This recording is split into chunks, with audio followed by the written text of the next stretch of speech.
Hello, everybody.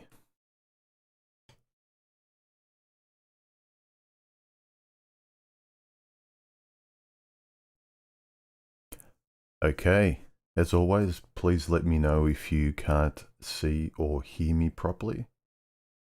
But on my end, it looks fine. Got a few here already. 33. Welcome to the last stream of the year. What a year it's been. Yeah, Quasi-Man Dies, how are you, man? Yeah, a lot of Canadians in the chat room at the moment. Daniel, thank you for the donation and super chat. His question or comment is, "Hey human, your work is greatly appreciated. May we all continue to excel in this capitalist, gyno, materialist, passive, deceptive modern day society, and may the sophistry drag on unimpeded in the wise man." Yeah. May we always interrupt our feelings with our brains as much as possible. Hope you've all been good. Yeah, quite a few people. Hey, everyone. Hey, Sydney. How you going, man? Thanks for the super chat.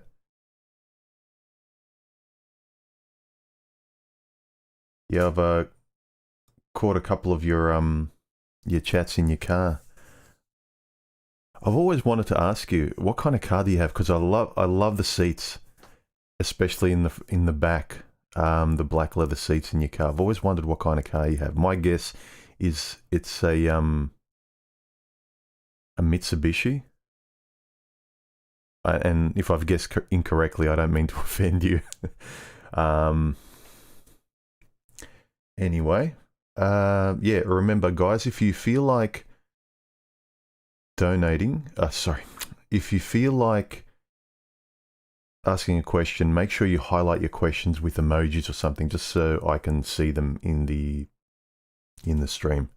Otherwise, it just looks like a whole bunch of you guys that are chatting to each other and leaving comments, which is fine, and I encourage you guys to chat amongst yourselves. But if you want to ask me a question, make sure you highlight them with like a multiple of emojis bracketing your question, just so that I can see them. Yeah, a WYSIWYG said, if you didn't learn anything about yourself in 2020, you missed a great opportunity. More like you were willfully ignorant. Talk about the person that did not learn anything this year, especially about themselves, about the people around them, about their values, especially about their values, primarily about their values. I would say that person, forget it. They are set in concrete, or they're completely good. But generally, I'd say that person can't change at all, even for the better. Thanks, Sydney. VW Golf R. Okay. Nice seats. I always like the seats in your car. K. Smith, thank you for the donation and super chat. He says, my last New Year's in the US. I'm moving to Colombia next year. I want to get married there. I don't want kids, but I want a wife. Your thoughts on foreign women?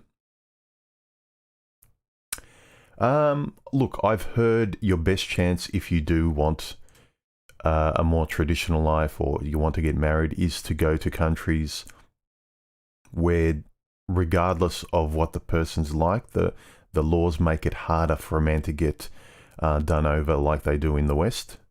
So that's your best chance. About not wanting kids but wanting a wife, that's an interesting one. I've always thought marriage was primarily for children. Since I kind of was just neutral and didn't want children, I never thought, what's the point of marriage? Look, I always thought rationally, if I'm with the same broad, and that's probably not going to get picked up by the algorithm because it's such an antiquated saying, but some of you guys will know what that means. I don't think the millennials will get offended at broad.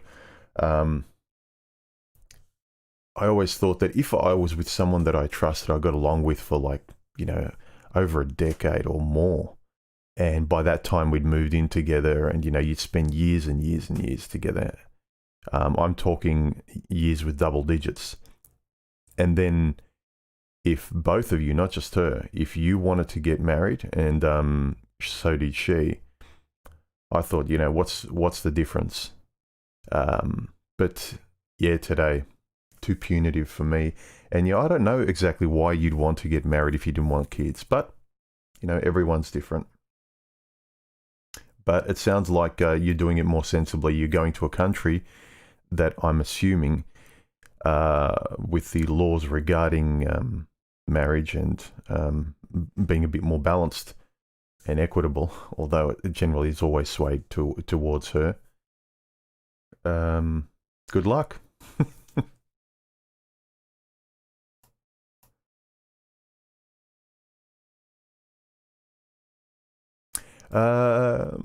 HYM Novak. I don't have much of an opinion on Bitcoin, man. I haven't really looked into it.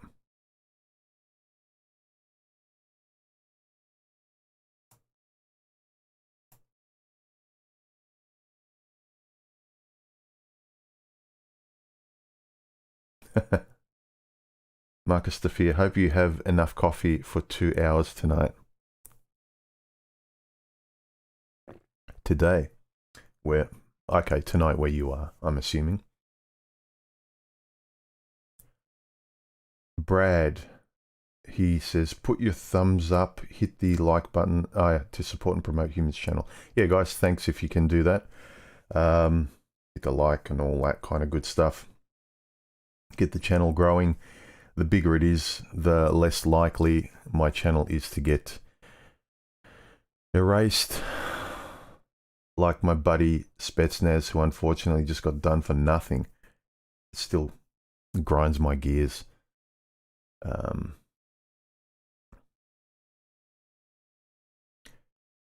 All right, let's go to some while you guys throw me some questions if you got any. If not, I can keep blabbing.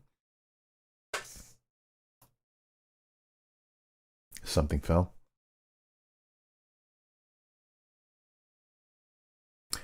Here's a question. Kuncam says, how do you cope with loneliness this time of year?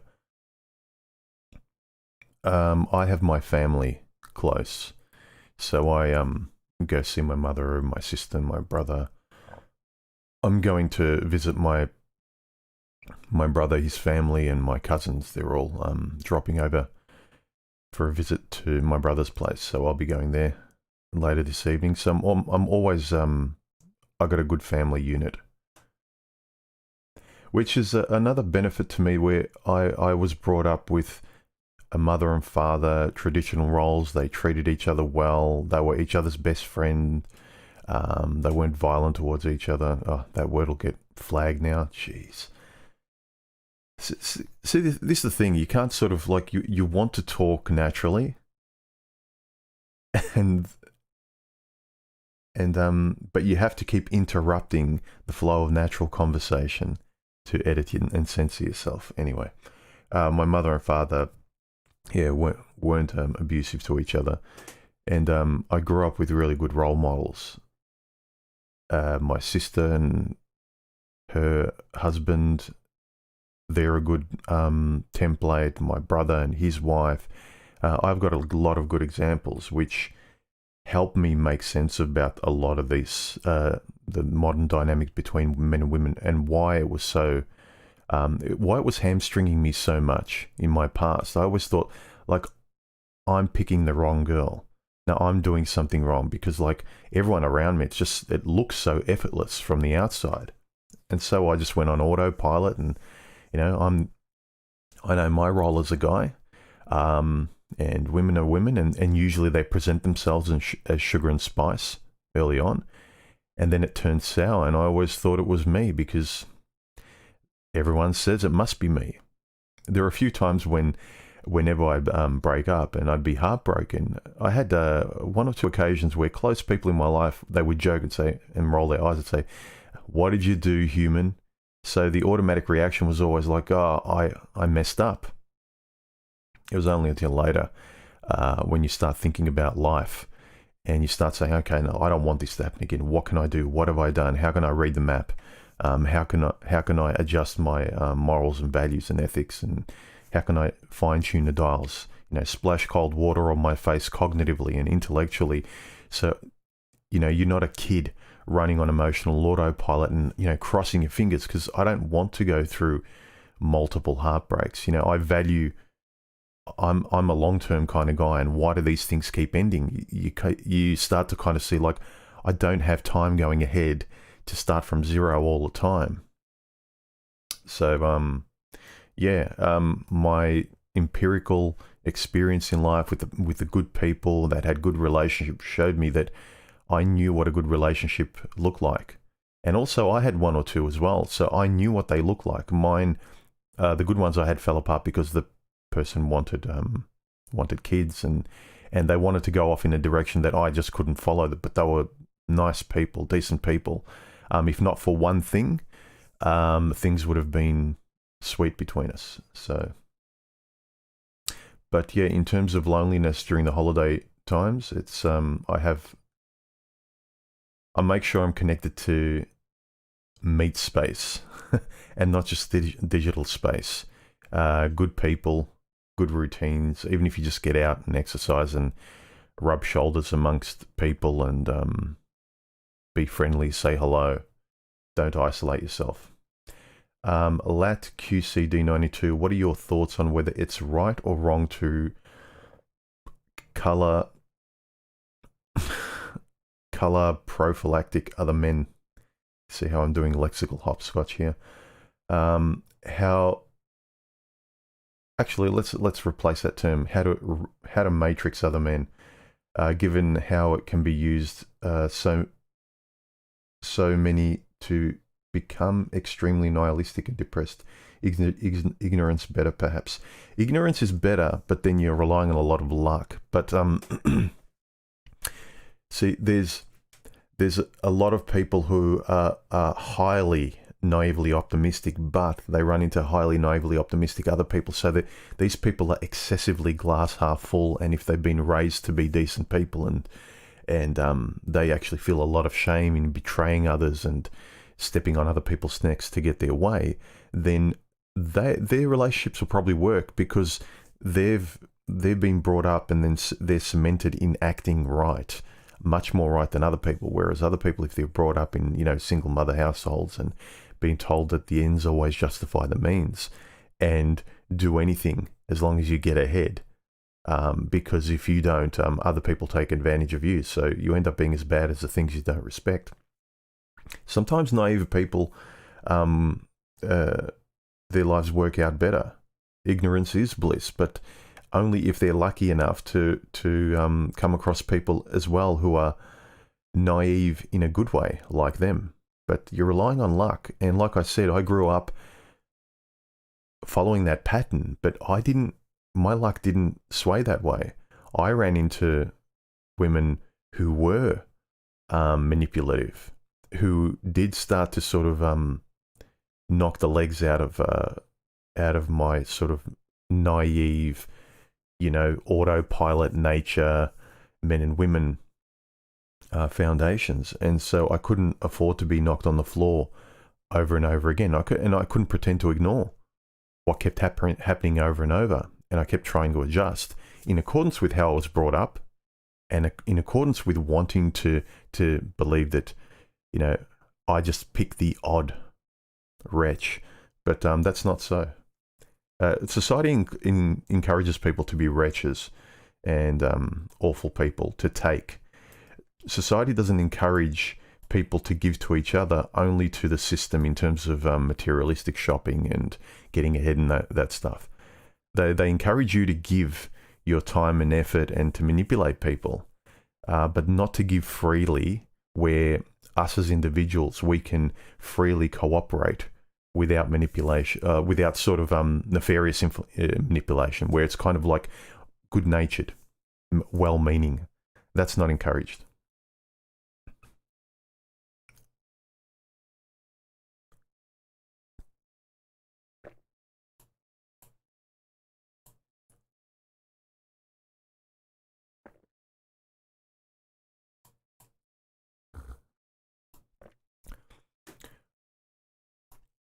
So just because I said the V word before, which is really dumb, so far, that's about the only word I can hear that I've said that would be cause to make YouTube's robots prick their ears up.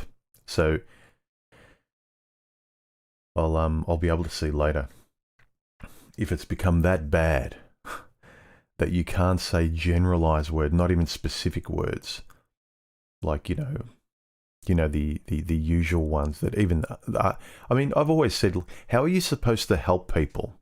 Say, for instance, people that want to turn their lights out in life prematurely, they want to end things.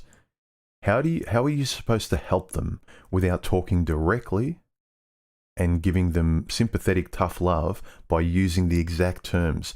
Because if you use vague terms to hopscotch around the algorithm, people remain vague and in pain and confused. But if you can prick the balloon with a sharp word in explaining the problem, like these words we're not allowed to explain, those are the things that can clarify and elucidate and help us communicate precisely. I can see how it benefits them when we're vague with the way we communicate, because we have to make sure we're not censored, because we have to use words that are not even PG-13. They're actually made for a Nickelodeon kids channel. You're supposed to talk that way. I'm surprised we're not made to sing our messages now like nursery rhymes. It's just stupid.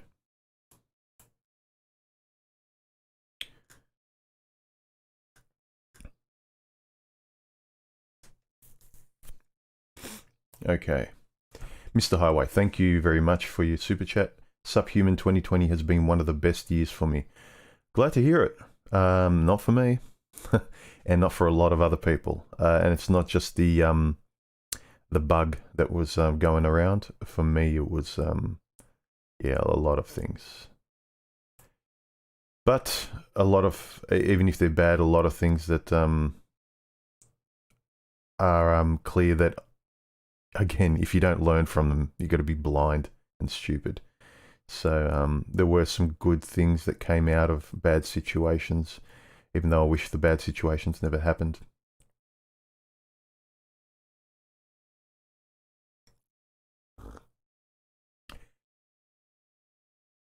Key, thank you for the super chat. He says, I have no family and I want the wealth I worked so hard for to be inherited by someone I love.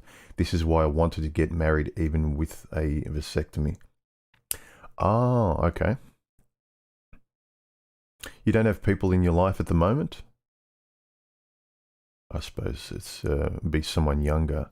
And that's also assuming that your wife is going to outlive you.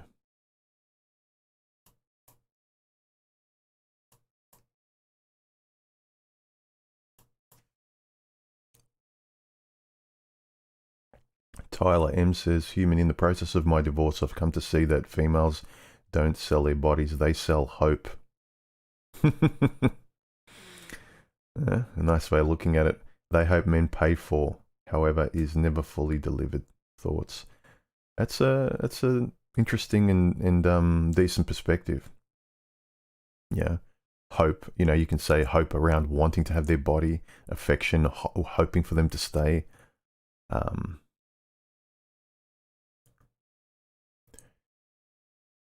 It's that warmth and companionship. I mean, some people get offended because you parallel the love and warmth and security a man feels with a dog that's always called his best friend.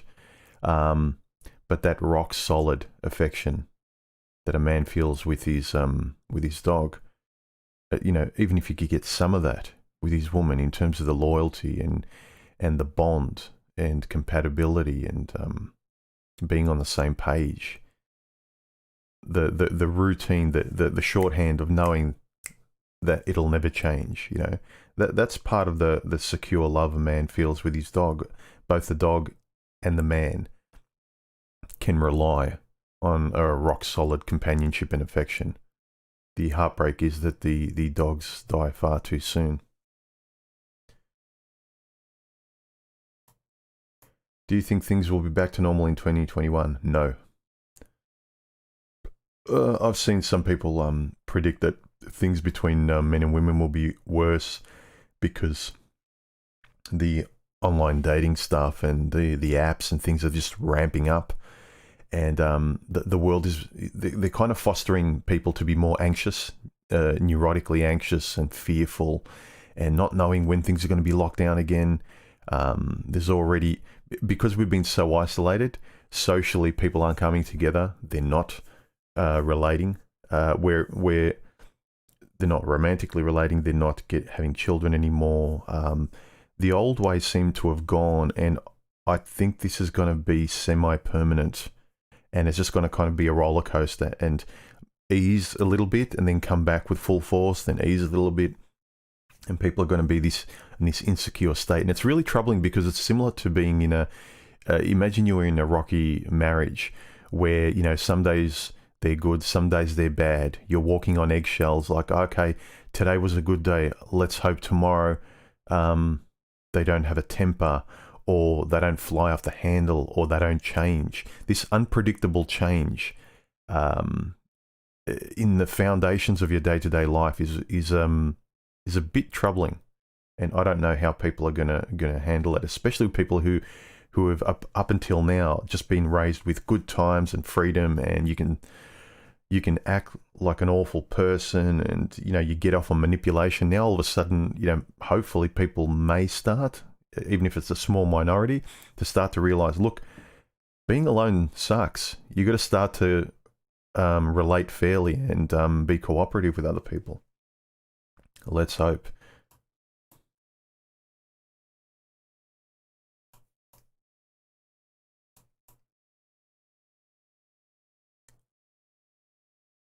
Sean says, how much has the culture changed in Australia since you were young till now? Pwah! A lot. And I'm not just saying this in terms of like that it's always older people will say, well, in my day, but I can see a massive change in the last decade. You know, I was there when the internet, you know, sprung up. I saw how the first wave in the early, say, 2000s of online dating, like what you would call just normal online dating, where it would be like resumes online, and the whole point was to meet people, to have a proper relationship. And you fast forward over a decade later, and people don't want to meet other people. People are mentally comfortable in their mental safety and isolation. They find the real world boring compared to the endless, you know, candy store of their digital and online perception of how they live and the freedom they have, and, you know, having 100 people in your inbox, the fantasy. It's it's very, very different, man. Very different. I'm not just saying this. You ask any person middle age who remembers even online dating 10 years ago, they will tell you how different it is. Just the male-female relating, as well as the ramping up of politics. Just look in the news how media is sensationalized. It was never sensationalized this much, and we had more news. More intellect was valued. Now we mistrust anything intelligent. It's very emotive out there. It's very childish out there, man. It's just very, very childish. The adult mind out there is so suffocated that when you talk to someone who is intelligent, it's such a breath of fresh air, it blows you away. And that's something you need to keep an eye on, because like for someone who appreciates that, you can kind of think, oh, this person's wonderful. This person's a great friend. This person could be my lover. This person, but it just could be in contrast to the morons out there and to the selfish wretches out there. This person stands out. So you also need to be cognitively aware of this person might just be good in comparison to the trash of what a lot of people and society has become, which still might be a good bar, but it's kind of like, you know, this is the best I can get maybe, but yeah, the quality of people and how they treat each other and how they think, respect, baseline human values has really gone downhill.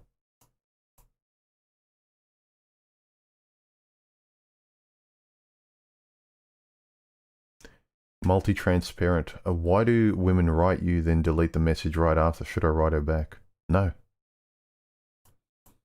Quasimandias asks and I preempt, he's probably going to ask an intelligent question. So, what's your plan? No real rational reason to think 2021 will be better than 20. I expect I'm going to live in a village on the coast and eat lingcod. The boat's ready. How about you? I have because of my father passing this way, my mother's kind of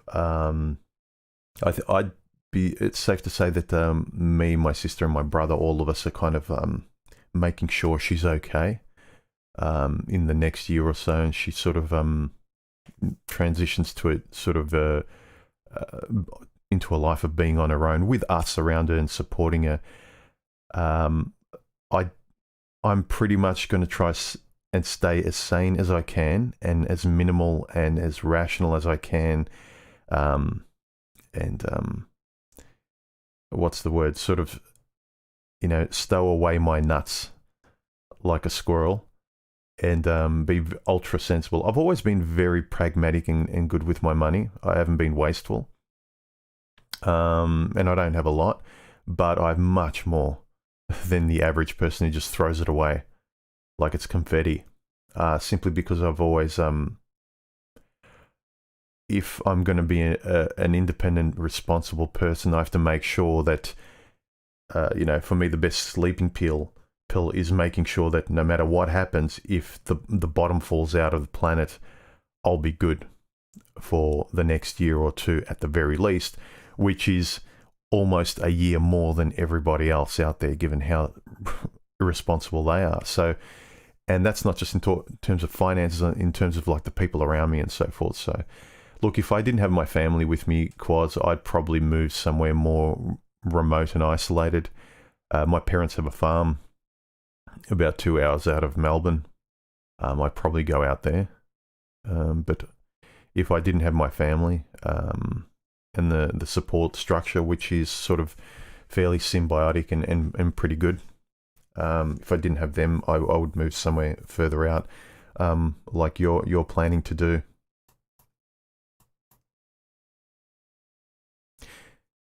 And a lot of guys need to realize these kind of decisions to move and do things with their life, they're not a video game that you can stop and start. I mean, you can, but they're things that guys need to think about. If your life isn't good, if you don't like where you are, move. If you can see it just getting worse or being more of the same. Realistically, if you know it's not going to get any better, make realistic decisions. If the environment's going to change and people aren't going to change, thanks, Mr. Novak, HYM Novak, the super chat. Okay, let's get on to some comments from last video. Theodore, he says, in my relationship, in terms of the last live stream, it's a two-way street or nothing. He said, in my last relationship, it only started to go wrong when I said no. I've always said, make sure you say your genuine no's in a respectful, normal way. Don't blow up. But also, on the other end, don't be overly mushy and be overly romantic where it's not you. Be you with your yeses and your nos. Just be you at a baseline as much as you can. So the other person never has to say, well, you've changed, or later on, you feel a bit of guilt knowing that you hammed it up to impress her, or you were overly rude.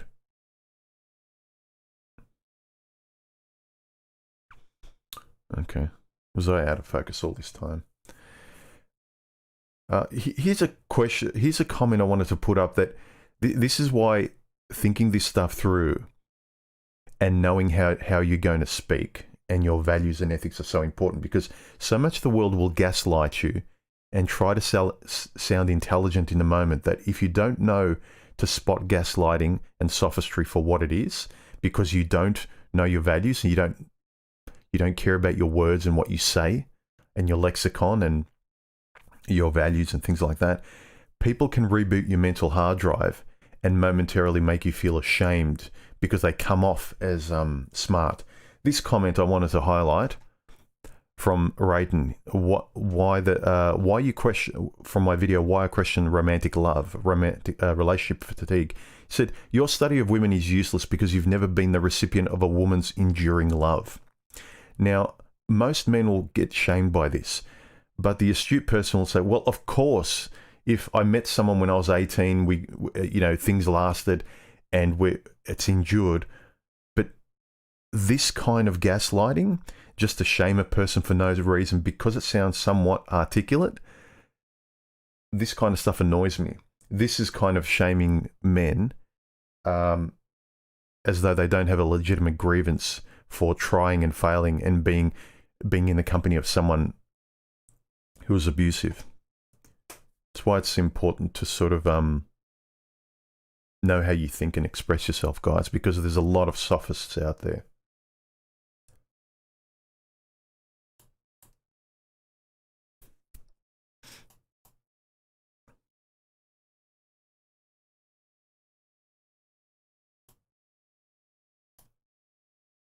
Mike says, as a part of me just wants for women to actually take time to get over relationships. Why is it betrayal so easy for them?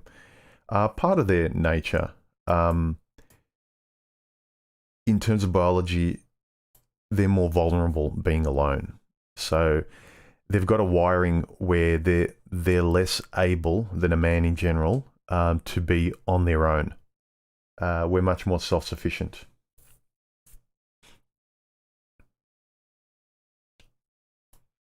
Christina, would you be willing to start from zero despite of everything you went through? What would be worth the risk?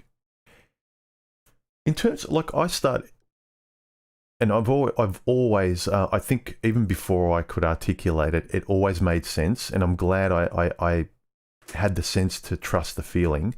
I always had the feeling, even when I was young, that I wouldn't judge the next woman based on the large one superficially, on the next one superficially.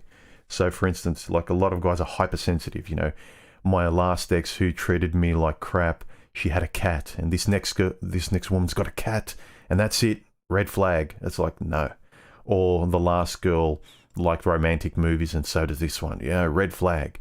You know, don't be paranoid.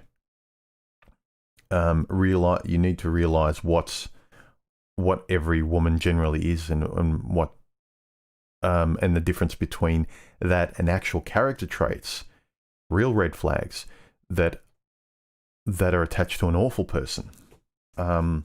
So I always start from zero in terms of a blank slate, but I've always learnt the thing that I'm aware of is when women will say to me, because they're trying to push me to do what they want, and a lot of women want you to be naively romantic like a high school kid, where everything goes as though you haven't learned anything, as though you're not responsible, as though you're not mature about things. You know, you'd hope you'd act like the father to a kid, or a mentor, sensible advice. You'd give it to yourself and you'd take it and you'd verbalize it.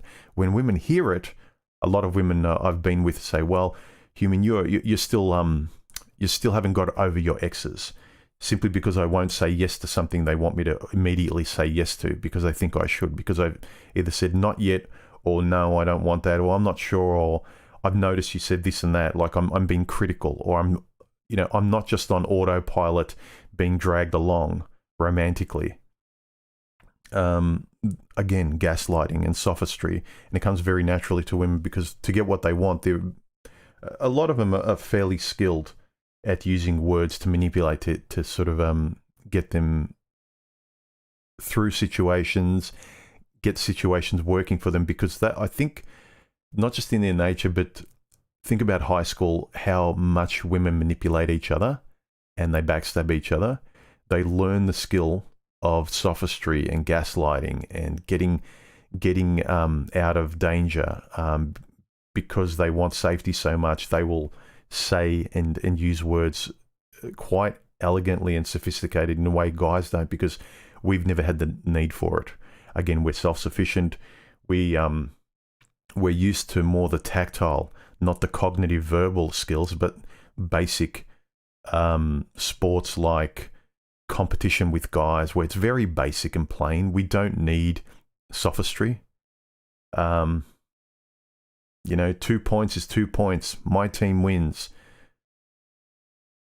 Whereas, it's not that way. But yeah, getting back to the question, I would always approach relationships where I'm always open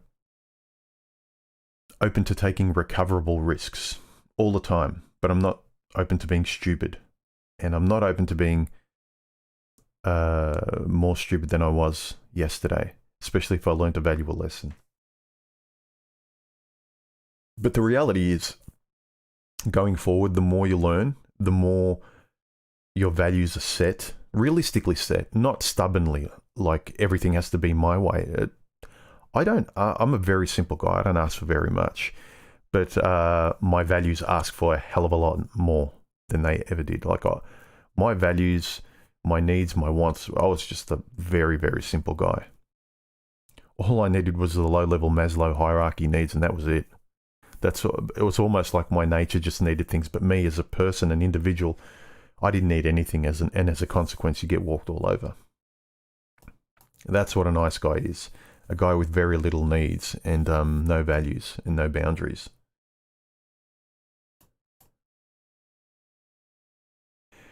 Mayfi says, how can I get back into track and work on myself and renew my values, even though a breakup since 2 weeks and can't seem to move on? You just need to eat that crap sandwich, and basically a good... You know how guys intuitively know that that they get something out of sports, and that tactility of fighting, and guys bumping and feeling something in life, like and training and gym and running and exerting themselves, and constructive pain. Guys kind of get more of a sense of that. Women don't tend to. All pain is bad pain for women. I mean, what's the point? Why do you want to feel pain? But guys have more of an intuitive sense that there's some pain. What's the saying? There's some pain that hurts, and there's some pain that changes or teaches. And I think guys have more of a sense of that. I think that's what you're going through now. On the surface, the pain is hurting, but I think as a guy, just realize that a lot of pain, or most pain, there's something that can always be learned from it in terms of going forward and having experience. So always be focused that this pain is something that you can learn from. This pain will change you for the better. So in the future, you won't feel that pain, or not as badly, because you're cognizant and aware of what it is now. You've named it, you've gone through it, you've experienced it. You can't afford to Groundhog Day that same way of thinking, and if that experience ever came to you again in the future. K. Smith, I missed your super chat. Did I, man?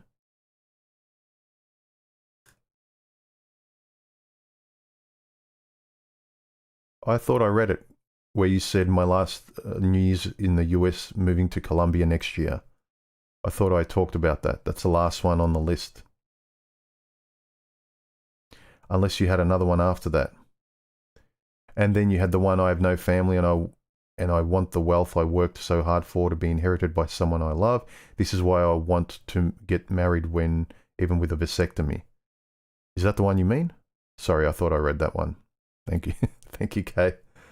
Yeah, I did. I mentioned that one. I might not have mentioned it was part of a super chat. I apologize.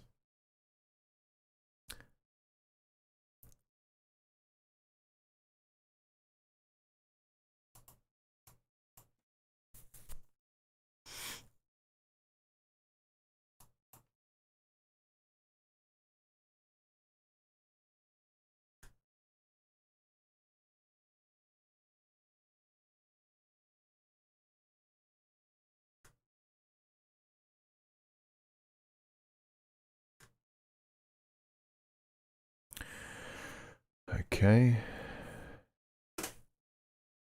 Brad, thank you for the super chat. I appreciate it, man. Thanks very much. Thanks for supporting the channel. I notice you're all always around in the comments section under videos. Thanks for that. F. Ridge, will hypergamy allow a woman to move to a male friend that she thinks she will get eventually? Or as a stopgap, look at, what's that movie? I forget the romantic drama or comedy's name, that one with Julia Roberts, where she's a middle-aged woman that's always, you know, free, but she's always got a best friend that's the plan B. If she never finds her Prince Charming, she's got a plan B of a best friend. But if her best friend marries someone before that and now she's old and left alone. What's that movie?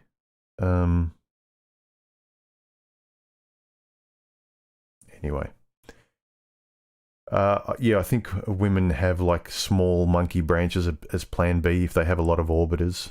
They always think, well, things will work out because I've always got options. It's like a guy, if you've diversified your stocks, you feel okay because if the major thing, say you've got a major job, but you've got side hustles or you've got money elsewhere, that's like a, you know, like a, it's almost like a parachute for you. You think, oh, I'm good, I can still go in this direction, and worst case scenario, I've always got plan B.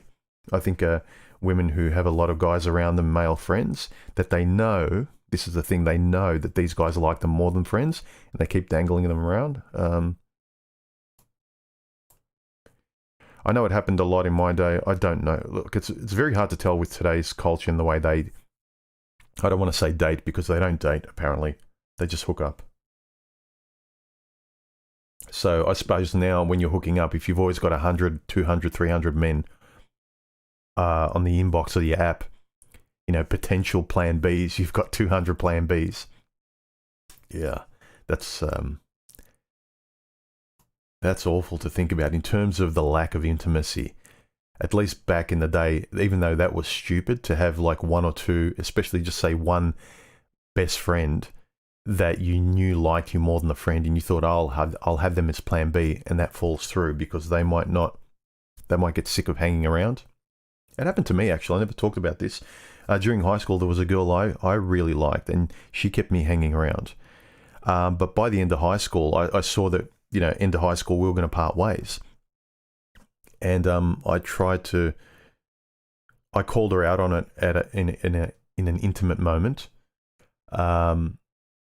And I said, like, I told her how I felt, and I wanted to be more than friends. And basically, she said, "No, I only see you as a friend." And I said, "Why do you keep flirting with me?"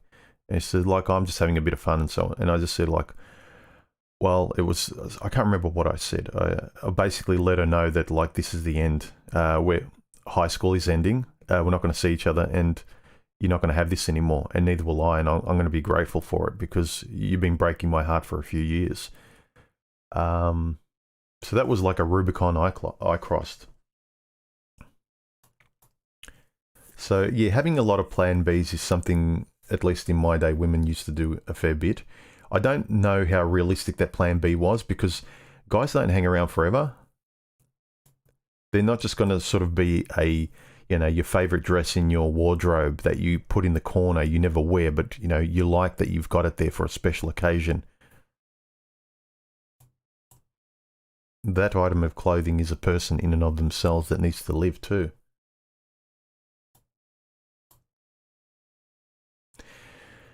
HYM Novak. Yeah, women don't communicate, they give you hints. Yeah, pretty much I think the way women date is they just place you in front of, they place themselves in front of your vision so you notice them. That's as direct as they pretend to be.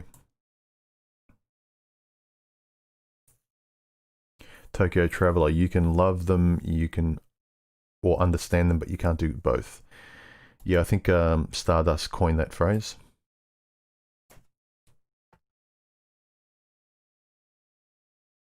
David Hughes, thank you for your super chat. I appreciate it, man.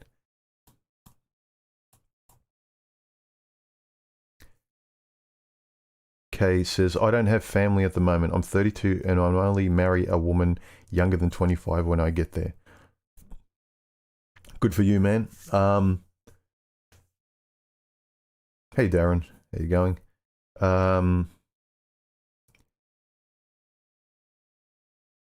Yeah, it sounds like you're going about it the right way.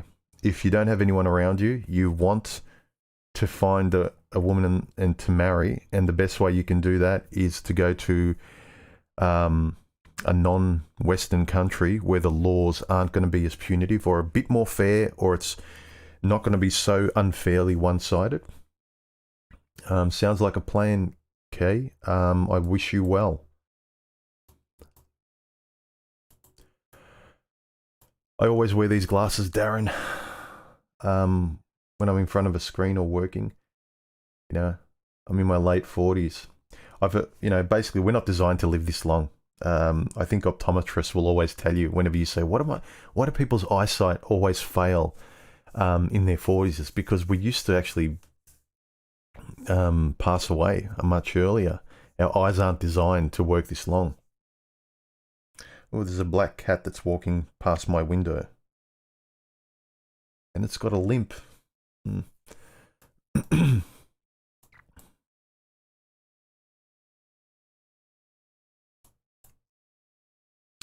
Mark Stafir says, human honesty and transparency equals key. Yeah, I believe so.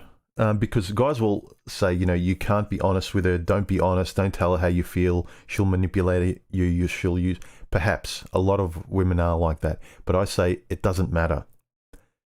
If you're honest, because if you're as honest as you can be, and you're not naive in the fact that you're actually looking to see if it's reciprocated, to see if she's just mirroring you, if she's acting, you're aware of what's going on. You're not just like on drunken love and autopilot and just got a big plastered smile on your face being led around by romantic love, but you've got your eyes open and you're watching for the communication and to see what kind of personality she genuinely has, or if she's just saying yes to everything, or if she's just being quiet. If you're aware of all that, be open. Say what you want to say. Be as open as you want to be. Ask her to, and get her to be as open as she wants to be. If she doesn't respect you, good. Who cares? At least you know the person's not to be trusted. Better to stay alone and only have people in your life that you can trust and be comfortable letting into your home and into your life. So when guys say, oh, well, you can't trust them if you're honest and open and you tell them how you feel and you show them this side of yourself. No, you can't show them that side. No.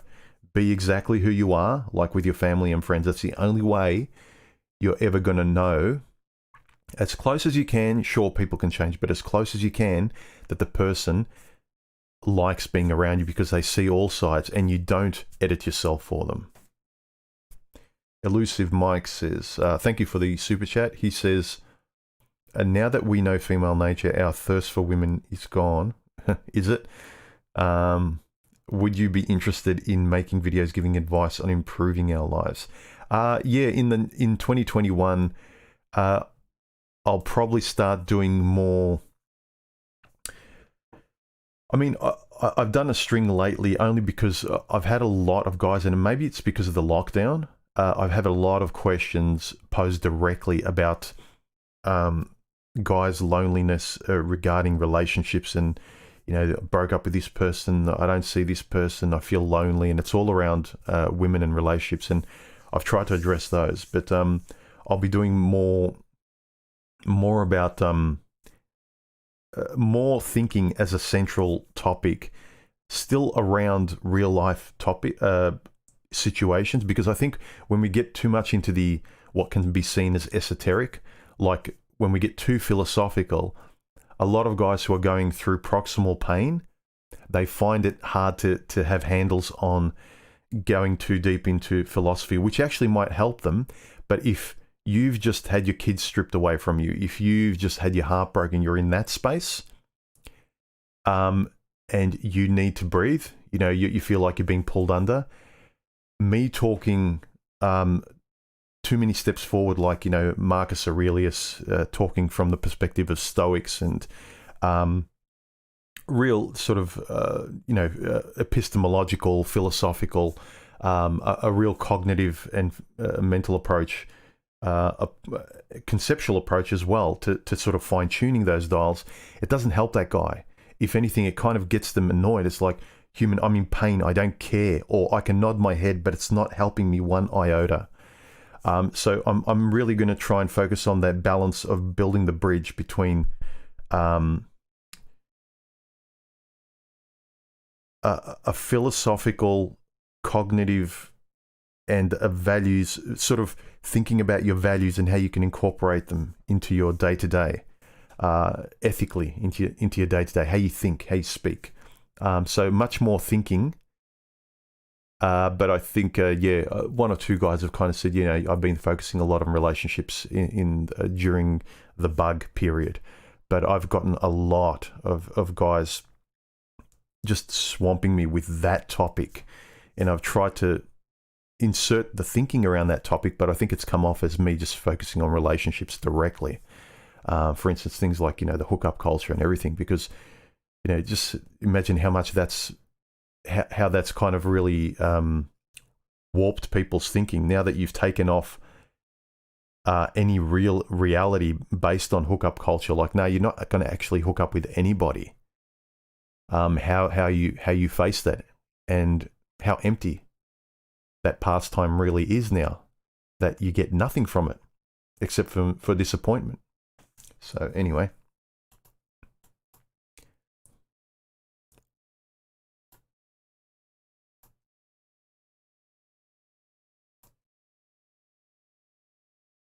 Highlight your questions, guys, remember. Maz says, I'd sooner be alone than surround myself with fake peeps, always posting their good fantasy lies on Insta, Facebook, or any of that rubbish. Yeah.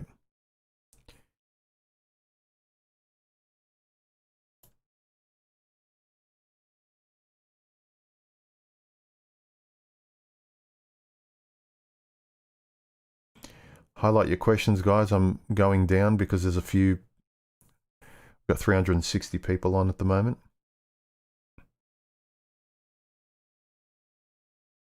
Yeah, Mr. Highway says, I remember when you had to keep it secret that you met someone online. Me too. It was kind of like admitting that you watched porne. Now it's the opposite. If you meet someone, it's like, where did you meet? And if you give them a story, or like I started talking to them at the supermarket, it's like, wow, that sounds like it just came out of a movie. It's like, really? I spoke to someone in real life? Sounds like it came out of a romantic movie. So yeah, but basically before, and you'll still, I think it's more women middle-aged now, will still say, if anyone asks, tell them we met somewhere else. It's like, why are you worried? Everyone meets online these days.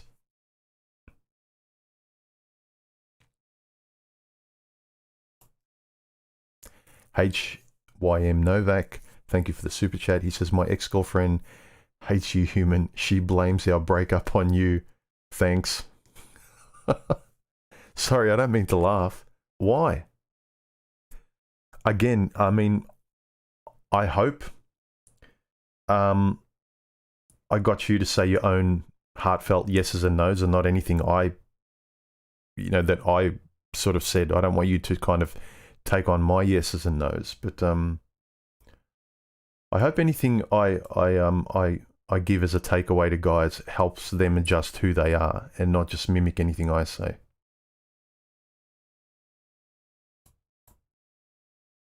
Thanks anyway for the super chat, Novak. I hope you're happier now. Your life is more peaceful.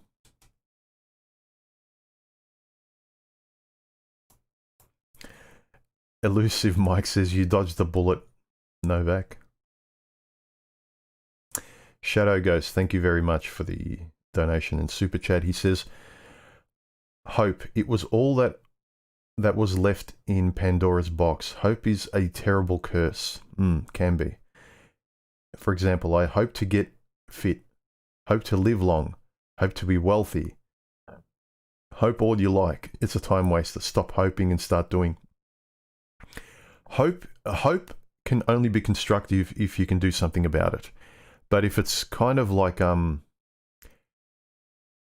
hope I get wealthy, but you kind of know you're not the business type of person, that you're crossing your fingers that you win the lottery, that can actually eat away at your life, and you can be sitting still and waste a lot of potential just because you don't want to move, because you've pinned your hopes on luck. Yeah, hope is luck. It's actually worse than luck, because at least luck you can actually point to a bit of statistics. Hope is so amorphous. Hope you live long. Hope you get fit. Yeah, if you can take action, action's the best way to get out of funks, I found. And it proves to you what you can do with a little bit of effort, and a little bit of effort, how much happiness you can actually start eking out of your life. But hoping for happiness just to be given to you, like a woman hopes for a bouquet of flowers, or society to help out, or whatever it may be. There's something really refreshing when you connect the dots between, if I just act, I actually get rewards. If I act, I get happiness. I get fulfillment. I get this thing done.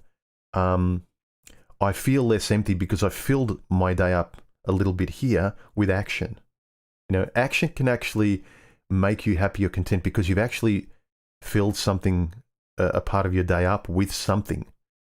Whereas hope and crossing your fingers and sitting around, most of the time nothing happens. You're waiting for accidents to happen. It's about the most amount of control you can have is to act a little bit. Make your bed, have a shower, go for a walk, do something, and from that, other happy accidents can happen.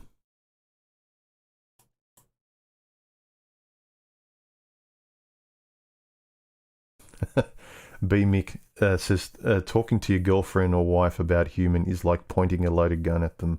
They don't like us to have ammunition of any type.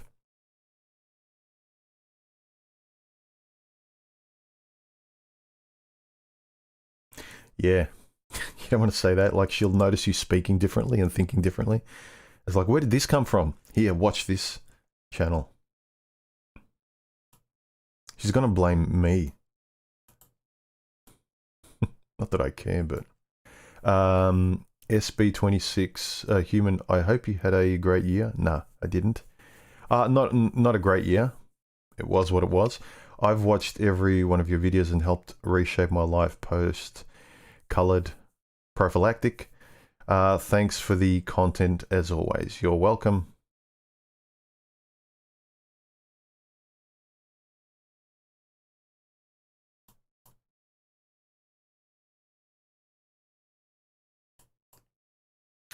Alpha mailed. He asked, do you think there should be a debate showdown in 2021 between MGTOW and PUAs on the anti-MGTOW Federation on YouTube? Is there an anti-MGTOW Federation on YouTube? I didn't know. I'm not aware of the kind of politics going on between those groups. I'm more interested in the how the individual guy can think and act better. And as I said, I'm happy to talk with rational guys who might belong to those groups or might identify as those acronyms or those groups. Like, there are some kind of sensible guys I think I could talk to, but I don't find myself wearing that t-shirt because I found, again, there's no quality control. There's a lot of infighting, and especially in real life, I've only got myself to display in front of other people and to navigate around the world. So I'd rather be centered in me and be able to talk to rational people, whoever they are. I'd rather engage with individuals than groups.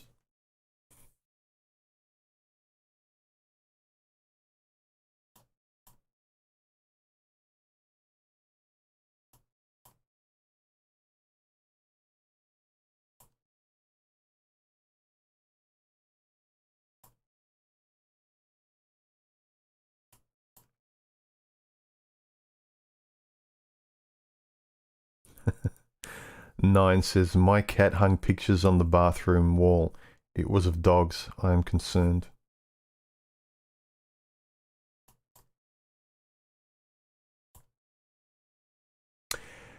The Whoosh One Nike. Thank you for the super chat. I appreciate it, man.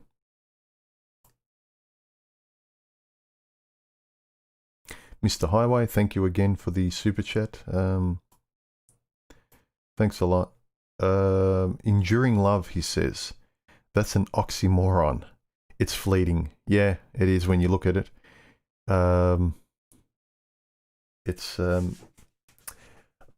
love is a feeling with no boundaries, no foundations. It's like gas.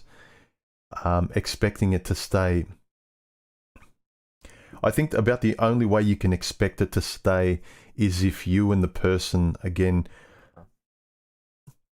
are so similar in your values and you're raised the same way and you're religiously wedded to your values in such a way that your virtues and your rules are so much on the page. And again, I'm talking something so rare that it's like Bigfoot.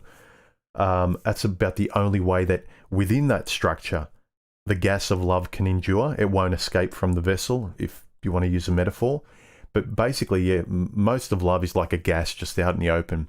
And any small gust of wind, and a woman's just going to sort of, the love's going to dissipate. And it's like, oh, I don't see that gas around us anymore. You know, I can't stay. You know, you don't want, you know, I've got to trust my feelings.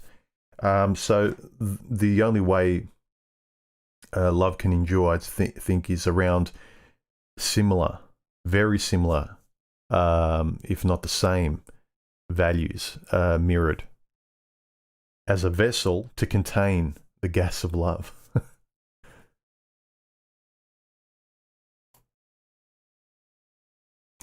Alpha Male, do you agree with MGTOW criticizing the Netflix movie Cuties, even though it had a positive moral ending?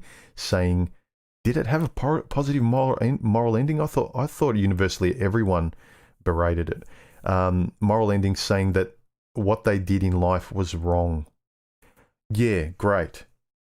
I mean, I think it's kind of today's documentaries, and they like to get people clicking and views.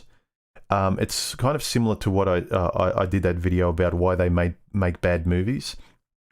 They will intentionally do provocative stuff, make provocative videos, and at the end they'll say, but it's wrong, but I don't agree with it. All don't shoot the messenger, I'm just reporting. You know, people are acting like reporters and saying, I'm just showcasing the bad stuff that's going on. But if you get a lot of advertising, a lot of clicks around people wanting to watch bad stuff, then really that's what's going on. It's like the supermarket shelf where you see those tabloid magazines where on the cover it's got, you know, some celebrity couple that you know are married, and on the couple is like, husband leaves, and you go, oh my God, they're broken up. And inside you read it, and the husband just left the restaurant to take a phone call. But they clickbait you into, you know, looking at and watching and getting your eyeballs on provocative material. Whether or not they fool you is another thing.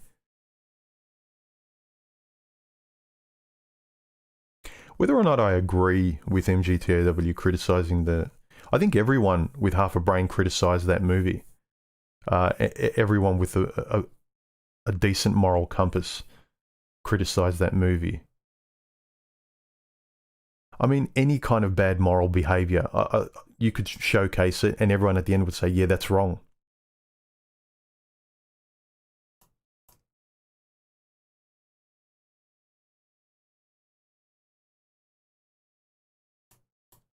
I like that. Tyler M says, I just say, this conversation is over as you're not listening.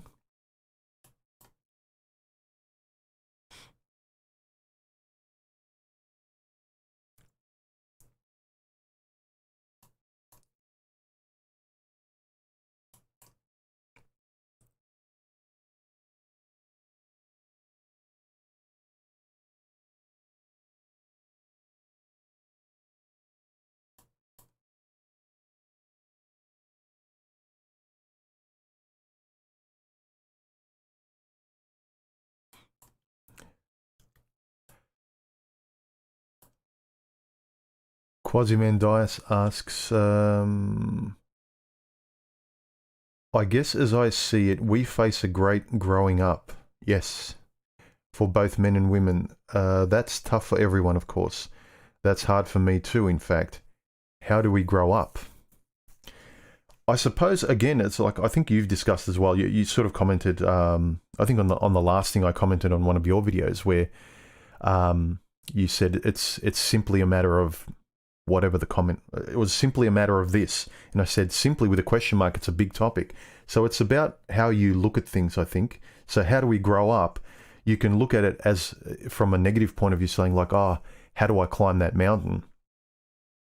Or you can look at it as, how do I grow up, as in, it's not a mountain, it's actually just an open horizon. Like, look at the adventure, look at the growth. So is it horizontal or is it painfully vertical? I like,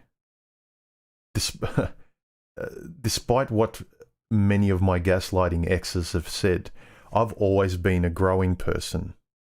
But they like to make you think otherwise. I think growth is great, but knowing who you are, expanding who you are, but not having to play musical chairs. Oh, now I'm this person, now I'm that person. I wouldn't like to think that you wholly discard who you are at your core, or try to, and put on, you know, a theatrical suit to become someone else. I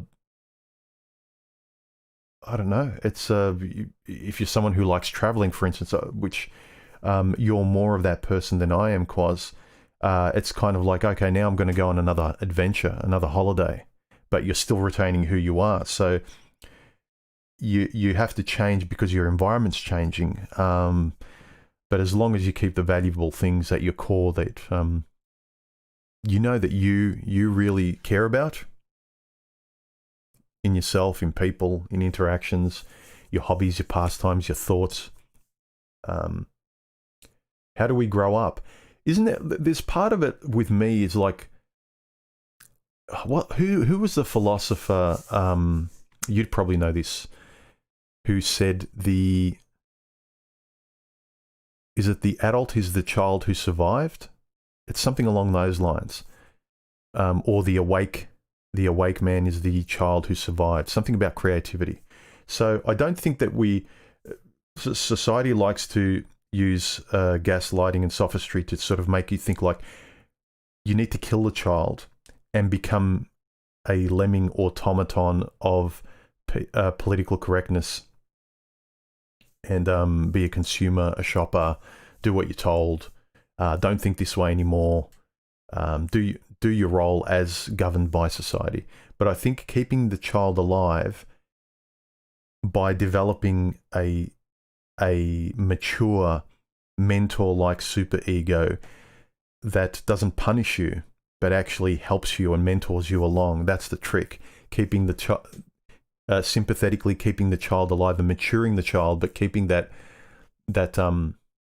air of optimism and growth and stuff like that.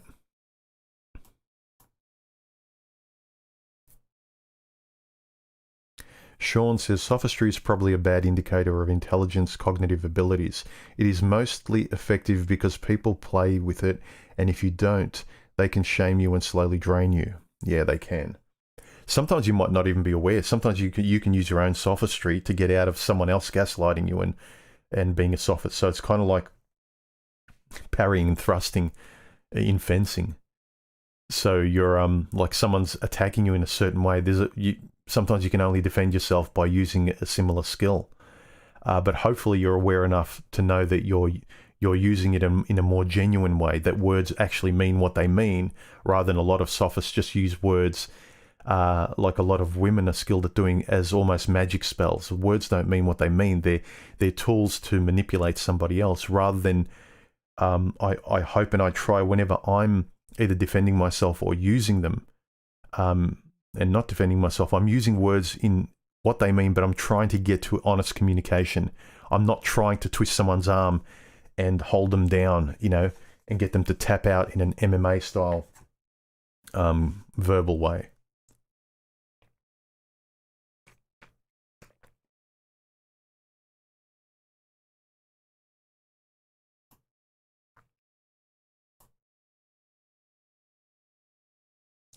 David, he asked, is it still wrong to send money through Super Chat? No. That was just one, video where I misread because I looked it up and someone commented and they were wrong. And I took it as gospel because I figured this person wrote a blog about it. I thought that YouTube took about 75% of your Super Chats. But it's actually the other way around. I think YouTube takes like 25 or 30%. So I thought YouTube got most of your money. So I thought, don't waste your money, guys. But it's actually the other way around. YouTube take the smaller cut. So it's fine. Red Pill Mentor Tokyo. Hey man, here's to the new year. Stick around. I've actually got one of your comments I'm going to show on screen. It was a really good one of one of your recent videos, of one of your recent comments under my video.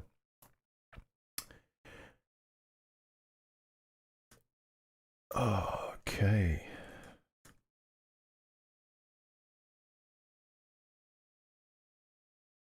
Sorry, it just jumped again.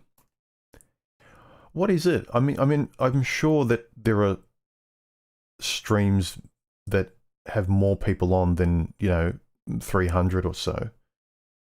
I don't know why it jumps so much. Anyway. So if I've missed some super chats, guys, I apologize. But I can't go any further back. It just jumped. And I appreciate if you've actually sent a super chat. If you have and I haven't read the message, please just repeat it again and highlight the text. Because I can't go backwards. Okay, let's just hurry this up along. B. Mick, a human, do you find women cold and confrontational nowadays? Generally, yes. I was at a Christmas party the other night, and I found especially, I was on a couch talking to a bunch of, there was about 10 of us, and there were probably about 7 or 8 women. The majority were women. And I found the younger women, they were very confrontational. A lot of inflated, egocentric self-esteem. And I was just laughing at like how full of themselves they were and how combative. They had their feminist sword out at everything that was being discussed, and we were discussing men, women, relationships, life in general, and so forth. I think I said to one of them, like, this kind of conversation, you keep talking this way, you're gonna bake yourself in this kind of oven of lexicon and talking. And when you get older, I actually said, enjoy your cats, because no man will want to be around you. And they all started laughing, and they said, oh my God, I can't believe you said that. I mean, I don't care. She was like 22 or something, but. Lucid Dream MGTOW says, what is male mother need and how we integrate it into our psyche in MGTOW way of life? Broad question. I'd suggest looking up male mother need. In specific videos that discuss it. It's a fairly broad topic, but basically it's about a man's hardwiring to sort of, it's almost a Freudian reflex to your mother, the first figure you saw that was the goddess, the caregiver that you could not survive without. So.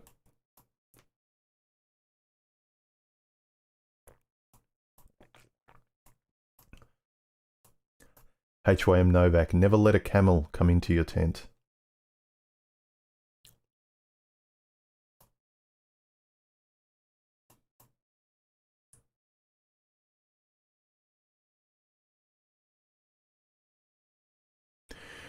Yeah, remember to subscribe and hit the like button and all that good stuff, guys.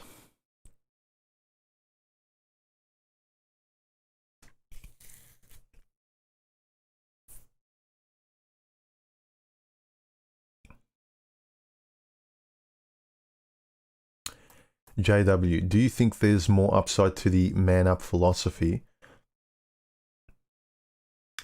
a la bulldog mindset, than there is downside? I used to resent the idea of manning up, but I feel like the alternative is wallowing. Yes, that's the thing. Going too far towards it, you become a caricature. You start acting. You don't actually express. I don't see very many guys who adopt that bulldog man up mindset.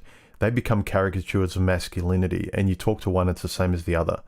You ask them a philosophical question that's outside of their bullet pointed scripts of being some alpha, and you could tell they pause for a minute and they don't know how to answer it, and they answer everything with man up, go to the gym, be an alpha, treat them like this. It's all very bullet pointed, and they're not in the moment thinking about the question and having a conversation with you. They keep plucking out alpha comments. The 10 it's their the 10 rules for life. It's their own, the 10 bulldog rules for life. They're not thinking, they're plucking out quotes. They live by alpha quotes. They live by PUA quotes. I've always found the best conversations more rounded people are the people that in real time can have a conversation like this, listen to what you're saying, and be able to sort of verbalize values rather than just pluck them out because they're great quotes. Someone said it, someone else said it well. I'll pluck out those alpha quotes. But sure, I think if you needed to lean one way, I'd say it's probably healthier to lean towards the man up philosophy than it is to lean towards the nihilistic giving up philosophy, if you had to choose. Yeah, true.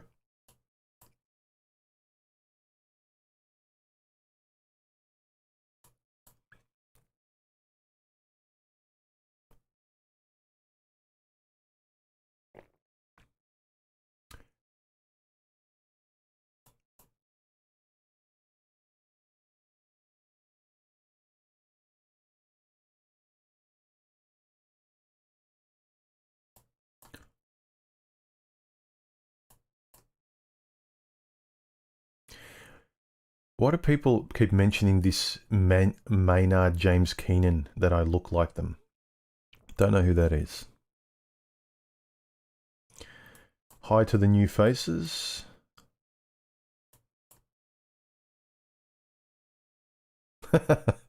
Mark Sophia said feminism was invented by a clown who said 7 moons will orbit the Earth.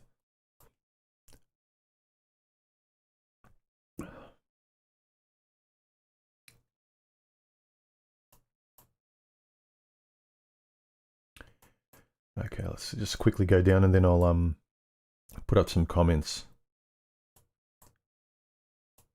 from a couple of my last videos.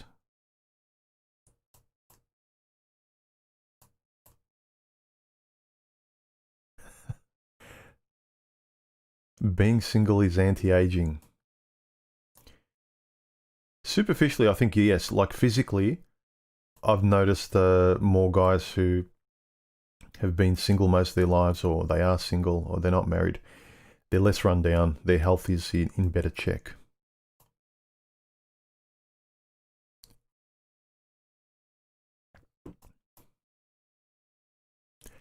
Gonzala says, I perceive lots of people as if they were just playing a role. They may not even realize it themselves because of how long they've been doing it.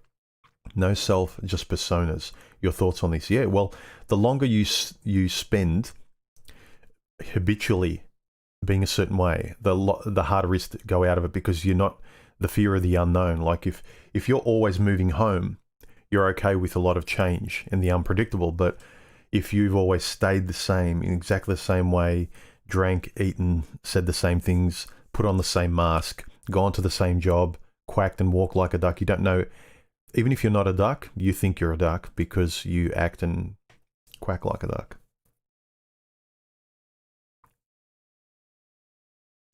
HYM Novak, human, what is your real name, mate? Come on, really? CK is human and introvert. No, I think I'm what's this best described as an omnivert or an ambivert. the majority of me is probably more introverted, but I'm an introvert who's learnt the skills of extroversion and socializing because I found it interesting and I wanted to get better at that. But having it my way, I have no problem being the bug that happened in 2020 for me was like a breath of fresh air, like a holiday. It was a little bit concerning in terms of like my freedoms being curtailed, but I really, it was like a holiday for me. I have no problem being on my own and isolated. Ice Nose, thank you for the super chat donation. He says, do you think the manosphere might become political in the same way feminism has?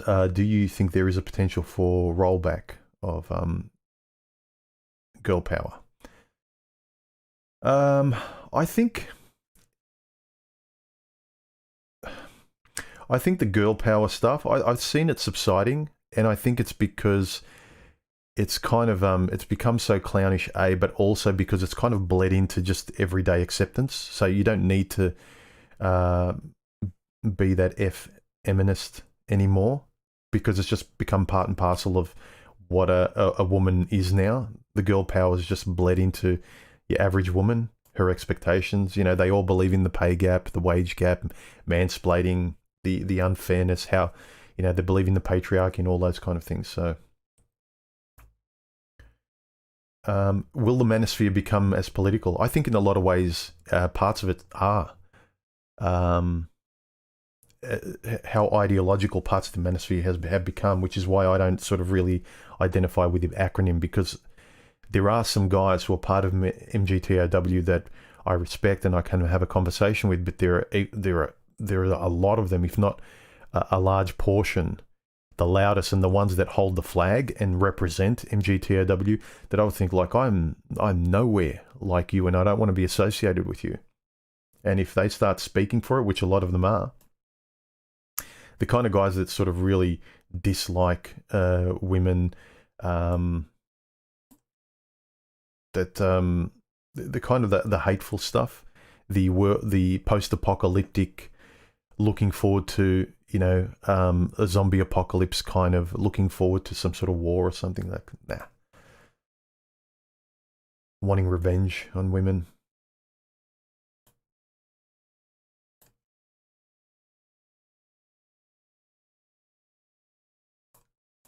Human, have you had a beer with the kangaroo slayer? No.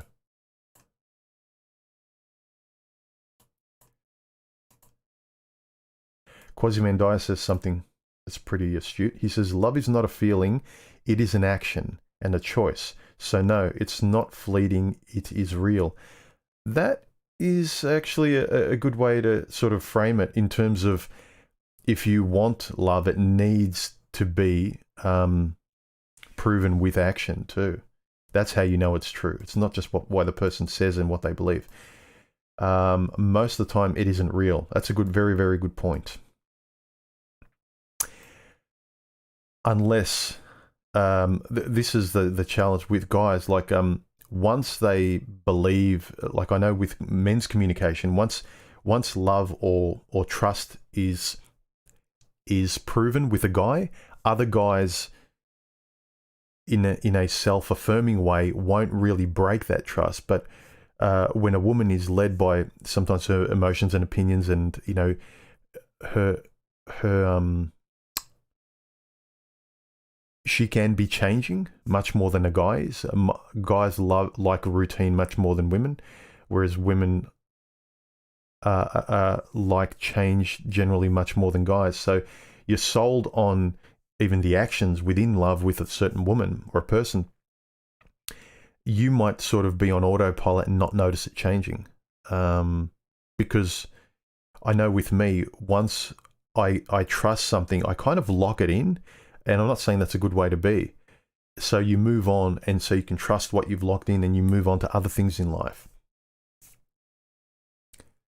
But that's true. A good way to frame love is that it needs to be supported by action and choice. So it's not just what a person tells you or what a definition of love is. It's an ethical practice that's shown all the time. And a lot of guys don't trust their intuition because they think their intuitions are feelings, where it's like they notice something's wrong. Oh, she doesn't do what she used to do a year ago. You've noticed something's changed. But you go, well, I've locked in the perception of love because I trusted what she's shown me up until that point. And now I don't want to change my opinion of it because I trust it. Because for me to move on in this life with her, I don't want to distrust what I knew to be true back then. But if the person's actually veered off course, you feel they have, but you want to trust that, no, it's just me. I'm just imagining things. You need to be aware if the person's actually drifted off course, and communication and observing the reality between you is something to be mindful of. But yeah, looking at it that way, it's not a feeling. Love needs to be connected to action and choice. A person, it's not just what they say, how they support what they say through their ethics.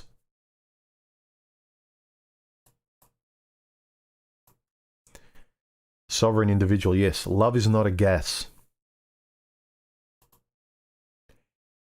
I think people like the romantic version of love being a gas seems narcotic, like, inhaling helium and, inhaling like some sort of drug that's, in a particle or gaseous form. It's kind of like it gives you a high. It's not romantic to kind of insist that love should be a solid.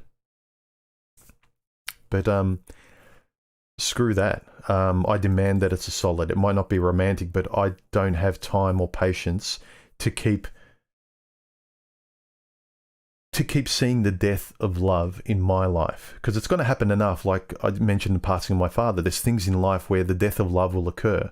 The death of things and the loss of things will occur without anyone being the villain, where it's just how life happens. But if you're not conscious about this sort of stuff, you don't have values and ethics by which you gauge what love is, what trust is, what a friend is, who you would let into your home, not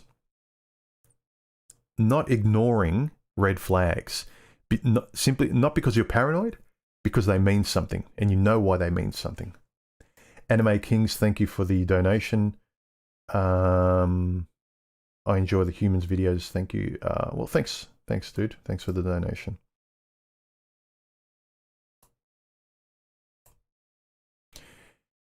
Love is the best we got. Look, without sounding mushy, without love and connection with people, life is pretty sterile.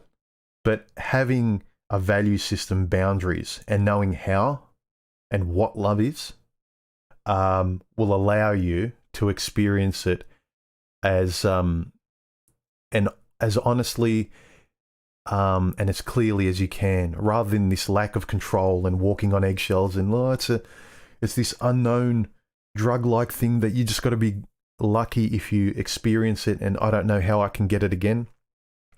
There are ways you can live, think, and speak and develop your morals and ethics by which you can actually have a better chance of experiencing authentic love more than this, rolling of the dice and thinking love is like the lottery.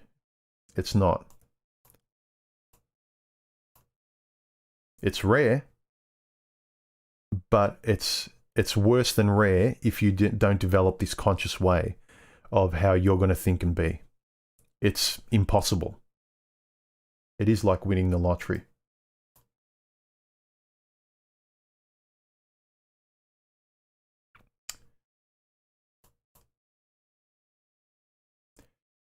Ivan says, if the main purpose of any living organism, procreation, is no longer on the table, what's left to live for? Hedonism? We are a social animal, so going monk isn't the way. It's not an either or. Some people think the opposite is the solution to the extreme other position. So the easiest one you can reference is people think the opposite of love is hate. It's not. It's indifference. So if there's an extreme that's obviously wrong or unworkable for you, it might be a 90 degree turn. That's the solution, not the opposite. The opposite can often be a worse solution. So I think hedonism is a wolf in sheep's clothing temporary, like momentary thing that you think, oh, this is great, I'm going to do this for the rest of my life. But like a lot of old cougars who stay at the party too long, you get left with cats and antipsychotic drugs in your future. So know thyself, gentlemen. Don't the opposite of what is obviously bad is not often the solution.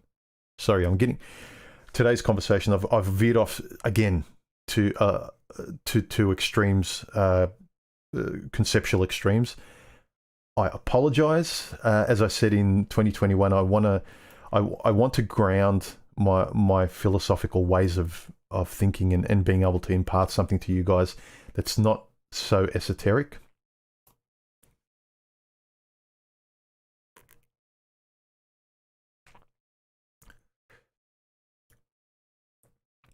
Wet Palette Warrior, he asks, what constitutes being grown up? Responsibility and thinking better. That's the first thing that comes to my mind.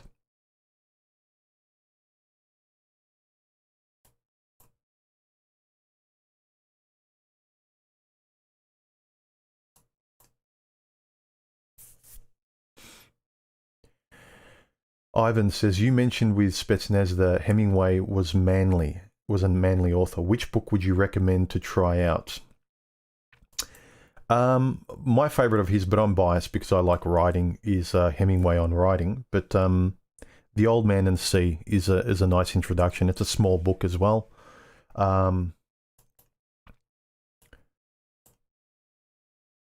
That's my suggestion, to see if you like his style of writing. HB says, honesty, is there any other use to women than being children? SEX I can get from streetwalkers, intellectual conversations with male friends.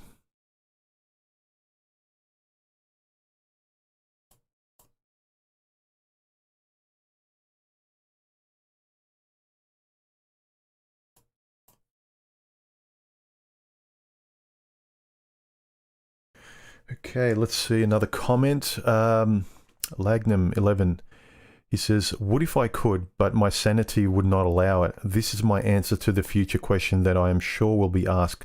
Why didn't you just stay with your wife of 35 years? Again, what can you live with? Exactly. If you've tried everything, if you know you've been open, you tried and tried and tried, because even with me, a lot of times people in my life where they say I've stayed too long, and in retrospect, yeah, you always stayed too long in an abusive relationship. But because I'm the one in the relationship, when you're really close, you can't see what other people can see because they don't have anything to lose. They're very blunt about things. They're not sort of emotionally connected with it. They don't sort of see what you see in it. But also, I never want to get to the point where I just discard something that that was valuable to me on a whim. That doesn't say a lot about me and my values. So, like, I'll talk and try and give one or two chances while still trying to retain my self-respect and boundaries. And then at the end, when I've tried it and exhausted everything, when I walk away or when it ends, you know you tried everything. So I can sleep at night later on. I'm not sort of a 50-year-old that treated a woman badly in my 20s or 30s and eating myself up and wishing that I could have my time over again.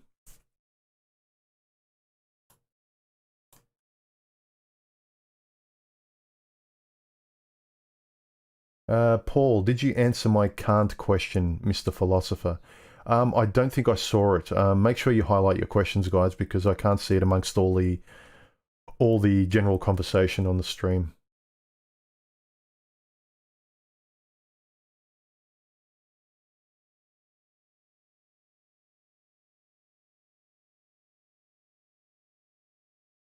See more comments. Sardonic smile from under my video. Should men feel grateful for SEX in relationships? He says females view SEX the same way men view their work. I thought that was an interesting perspective. I'm pretty sure if you talk to a woman who was trying to be half honest, I think that they would agree. If you described how you know, the ins and outs of how we perceive things and where the unfairness is and our values, I think women might actually experience it that way.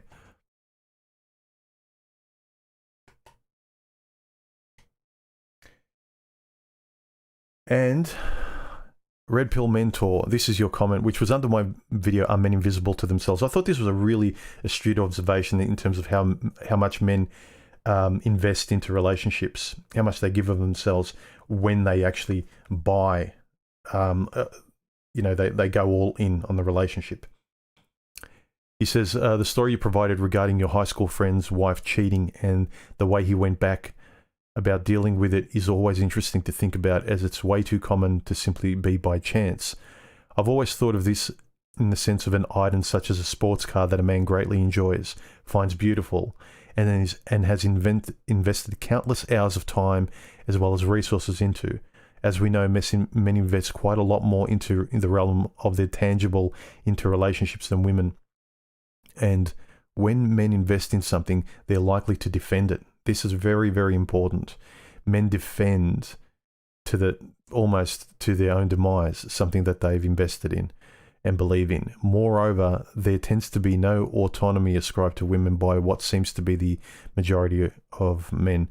And as such, the utilization of a car may be an apt analogy in this case. Now, in the case of the car, imagine the man is walking home to pick something up, like your friend, and notices an intruder attempting to steal the car. Given that no autonomy is ascribed to the female like that of the car, the amount of resources invested, and if you were to couple this with this scarcity mindset, it would make sense that the individual man would refrain from imposing any consequences onto the car. I believe this might explain why so many men possess such a huge blind spot with regard to what we would consider quite the obvious logical fallacy. Yeah, brilliant observation. Thanks for that comment, Red Pill Mentor. That's why this was regarding the story I told about men automatically wanting to hurt the man that your wife or girlfriend cheats on you with, and you don't ascribe any responsibility to her. Coltane talked about this in a video long ago. I did a response video where people got upset that when Coltane mentioned he slept with a couple of married women, and they kept blaming him. And my thing was that, why do we keep ignoring her? The man who she's sleeping with is just some sort of cardboard cutout. He may as well just be a SEX doll.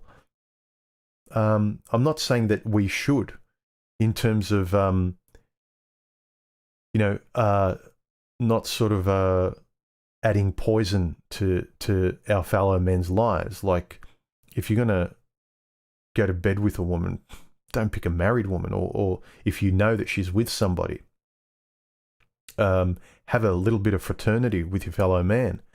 But say you do, what's interesting is always how men have this blind spot. And that comment by Red Pill Mentor Tokyo said it very well. I think we invest so much, and we don't ascribe, and women don't ascribe to themselves much autonomy or responsibility, that we're used to that.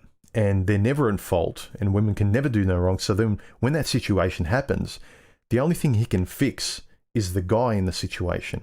And I mentioned it in my last video, where a couple of videos ago, where I said that his primal instinct is, because he doesn't want her to go, he doesn't want the eggs to disappear, the female to disappear, he erases the male in the equation where she can actually potentially go or replace him with.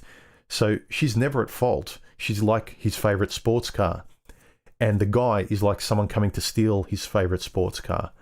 But he can't actually frame in his mind that, no, she's the one that's responsible in that situation. The guy is nothing. It's very hard for guys' instincts to kind of think of it that way.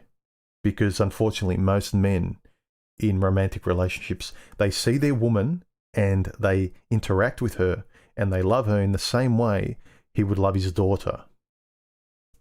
That's dangerous.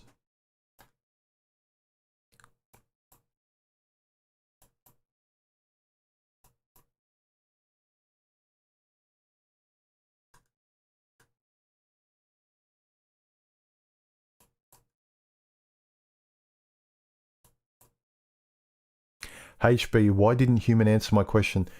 Sorry, HB, what question was that? Because the chat skipped and it lost a lot of the questions. So please highlight it with a few emojis, and I'll make it stand out with a few colourful emojis, and I'll try and answer it again before the stream is over. The same with you, Paul.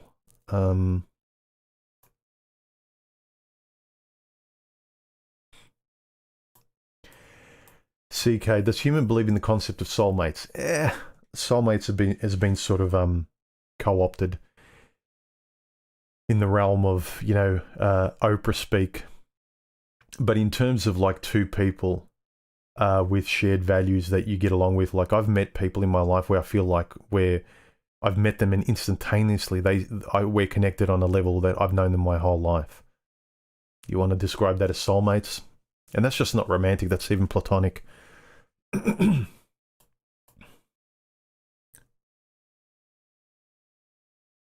Quasimandias says, there are many things in this universe that can compete with one's need to relate other than the female. The female is nice, sure, but there's plenty of opportunities in the universe if we are aware. B Mix says, great book. I think he's referring to my recommendation for a Hemingway book.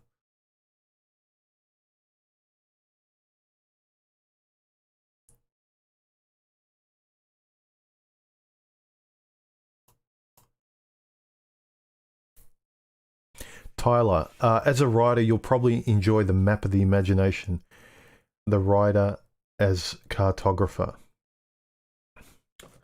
I'll write that down, and you'll experience some ASMR.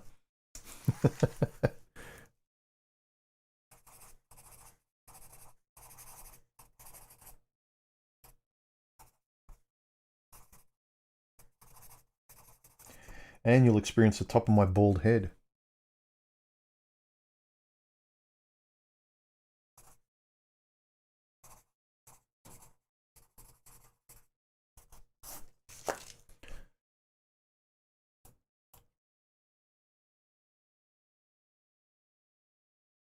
Jorion says, human, why do you cast your pearls amongst swine, sir? Am I doing that? I didn't realize I was doing that.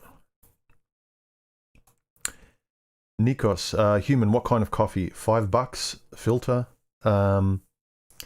It's made through my coffee machine with pods. It's sort of like a Nespresso style thing, but it's not Nespresso. I actually don't like Nespresso coffee machines. This one's a Aldi one, which I quite like. Paul, he asks if you take Kant's categorical imperative, aka karma, in modern relationships, is primitive cheating justified?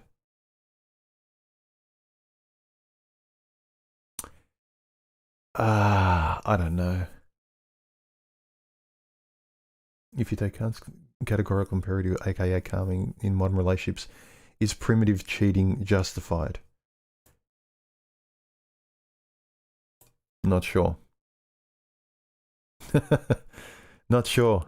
Interesting question. Not sure. Sorry, Paul, don't have an answer. I can see both sides of the argument, though. Let me have a think about it.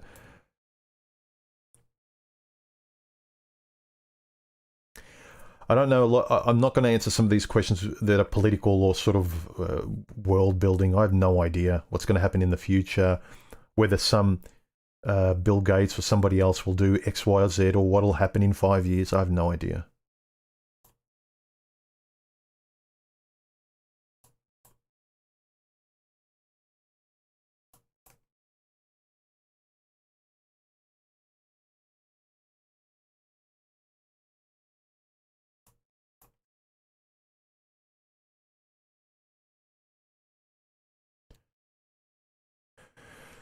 Hey Boffin, how you going, man? Yeah, hit the thumbs up and like button, guys, if you can.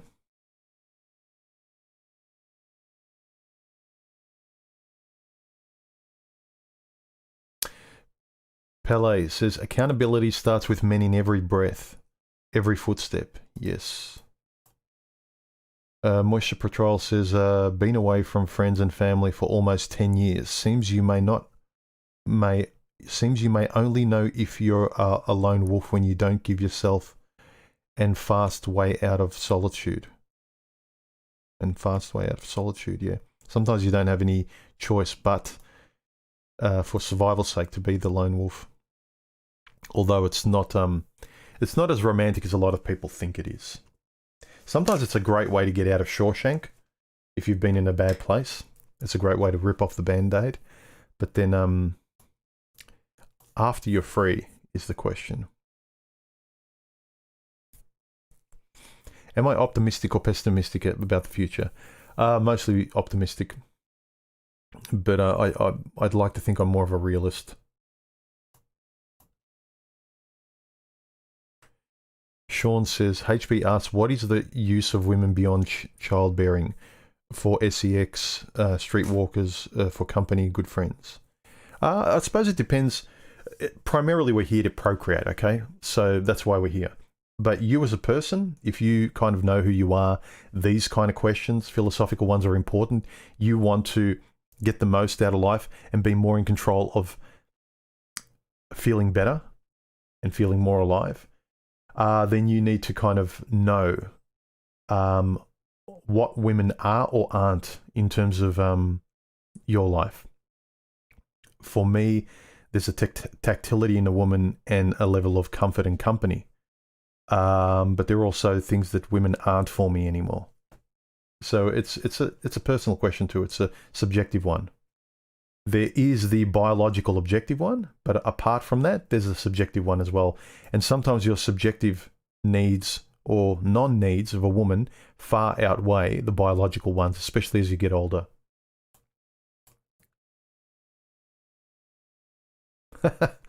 Quasi-Mendias, you've never had personal investment in an object until you've built a sailing ship. I wanted to ask you, Quaz, like, have you ever been with a woman that says, why don't you give up? Why don't you buy a house? I'm guessing you haven't. You haven't spent much time with that kind of personality. What's with this sailing stuff? That's cute. When are you going to buy a real home?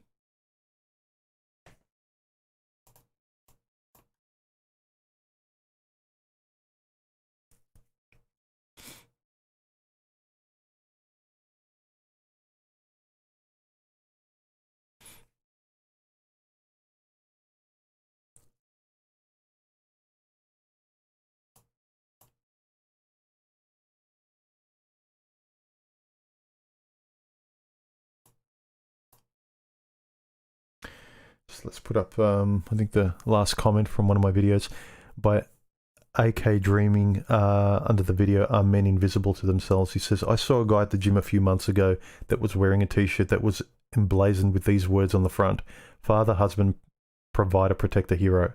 That's awesome at first glance. I have been that guy until it was destroyed by the woman I married. What happens when your wife takes away your role as a father, husband, protector, and provider? Although you will still be providing for them, but without any other benefits. This is why so many men are lost and looking for the next woman when everything else goes bad. They have no sense of self without sacrificing themselves for women and children. If they have been in a marriage for 10 to 15 or 15 to 20 years, it has become the core of who they are. Then the rug gets pulled out. Now what? The question men need to ask is, who is going to protect him from her? That's an interesting one, where you've been baked in the soup of my identity is a protector, provider. I like the feeling of being that. Don't forget, being giving as a man, the rewards of giving and it being appreciated is great. But what happens when someone takes it away from you? It's contingent. Like, you can't keep it there. If she wants to leave, she leaves. If she takes your children, she takes where the only thing you provide is money. Lifeless money is all she wants from you. She's taken everything else that you actually provided money for. The meaning of the money was because of her, the family, the children, the roles, the protector, the provider. That's a very interesting question. And it's all well to sort of philosophize and say, well, you're more than that, and the guy can nod away. But he's come out baked as a protector provider. And it's the only thing he's learned to value. And you can say, read Marcus Aurelius and learn to value yourself. But it's such a step back. It's like when you've had the ability to drive Formula One cars, and all of a sudden they say, well, there's more to life than Formula One cars. Walking, you don't need cars. It's just a mental mind screw to be able to redirect your compass in a very, very different direction and pretend that you value it now. It's a hard one. And I can understand why guys get frustrated. They realize that everything they valued, their religion, was just taken from them. Imagine that. Like, if you're a religious person, no one can take it from you. But imagine someone could. What are you left with? If your religion was protector, provider, family, and all that, and then all of a sudden it's taken from you religiously, just imagine the mental struggle there. That's why I always say, like, learn to appreciate thinking and where you stand on your values. Don't just have values based on a role. Ascribe meaning to that role philosophically. Have a moral philosophy about which, if you want to be a father or protector provider, have boundaries. There are rules by which you have that if that's what you want. But blindly going like, oh, I can just jump into this role and it feels great. But what if someone says, okay, out you go, without a moral philosophy and thinking and a way to cognitively deal with that? And more importantly, dealing with it while you're in it. It's a consciously moving thing that you're always operating. It's not something you set and forget.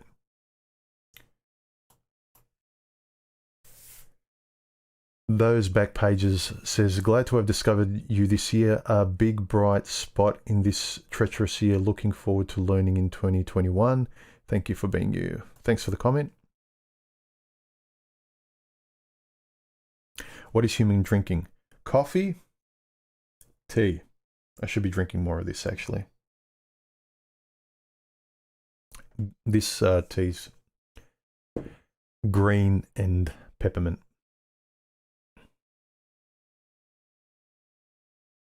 Dave says, did you ever find out why exactly Spetsnaz got his YouTube channel deleted? Who knows? It was one of those form things he told me where they gave him just a general, you have violated certain things.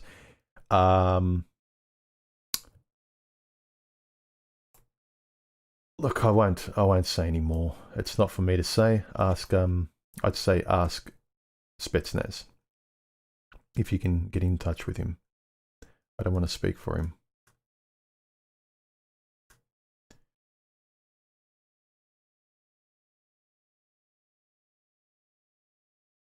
Casey says, recently fell into typical weak spot and over-romanticized new target of affection and also crash in honeymoon tingles phase.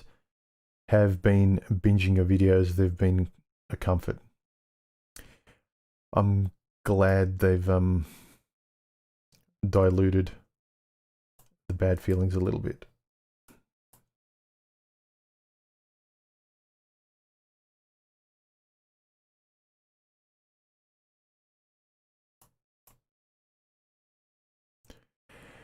Nikos says, can you have a relationship with someone who is very active on social media, Facebook, Instagram, TikTok?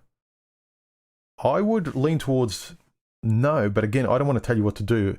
If a person lives there, how likely is it that they're going to actually live in a present moment with you if they're always there? They'd be more likely visiting you and your relationship, and actually their home is there.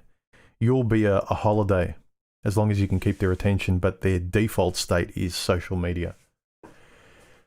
Yeah, I would say look for someone when you're together with them.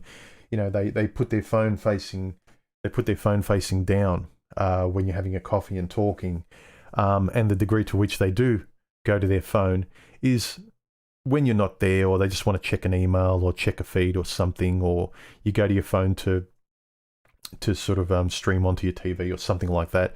They're using their phone as like a tool, like using your GPS or things like that. But there's a stark difference between people who use it, who live on it, and people who just use it from time to time. Like, for instance, I love cameras. Yeah, I'm active on YouTube. It might seem like because I'm a content creator, like I live there, but I spent most of my time amongst people and writing, and a fraction of time, actually, a concentrated fraction of time. It takes a lot out of me to produce videos, but that's a very intense couple of hours a week. But most of my life is lived not online. Renato, thank you for the super chat. Yeah, whoa, big jump is my quote for 2020. I should put it on the t-shirt while I'm doing a stream and just point to it every time. Mark says, hi, human. What's your experience with online dating? Hasn't been the best. And especially now, at my age, it's a dumpster fire of, you could ask, like, you could say I'm similar in women's eyes. I'm sort of left over as well, but there are a lot of just high expectation, trashy women who think they're pristine. This is the thing, like a lot of people who don't self-reflect, they're dating in the same way they were when they were 18 or 21, and they have not changed what they say, how they speak.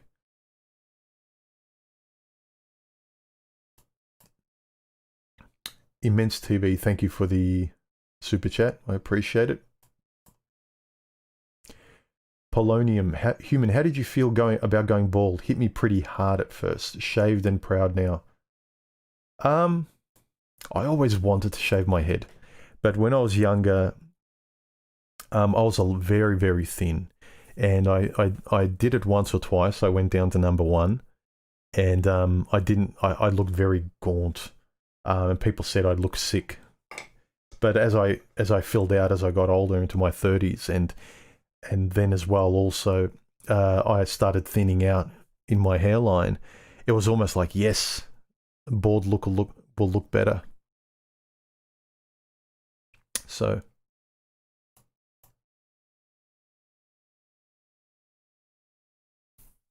we've got ingrown hair.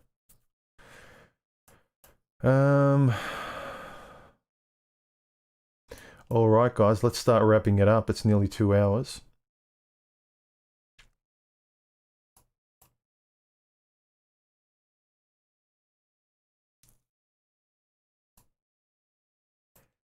HYM Novak, do you believe in the afterlife, human? I don't know what's beyond this.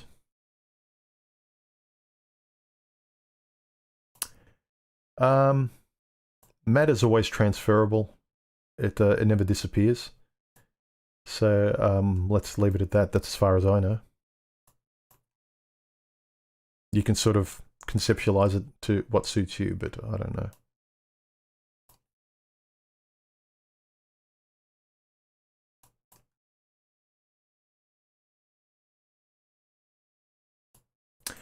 Mark Sophia, how would you like to celebrate or treat yourself on your 50th birthday? I don't know, really. People in my family are saying I need to sort of have a party to celebrate the milestone. Surprise, surprise, it's kind of the women in my life who are saying that. They like parties. But I probably will do something. Just a small gathering with family and friends. That'll be it. Treat myself. I may upgrade my old car. I don't know. Nothing. I haven't thought of anything cataclysmic in terms of big, making a big statement or anything.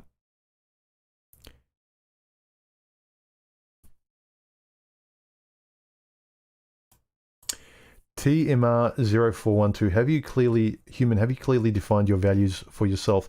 If so, care to share them? Thank you for your efforts. They're always a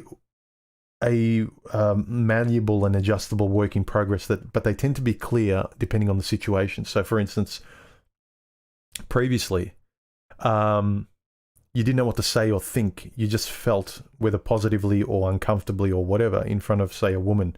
Let's use that situation because everyone tends to always want to talk about interpersonal relationships between men and women, because most people are bad between relationships, between romantic relationships. So that's why I always reference it.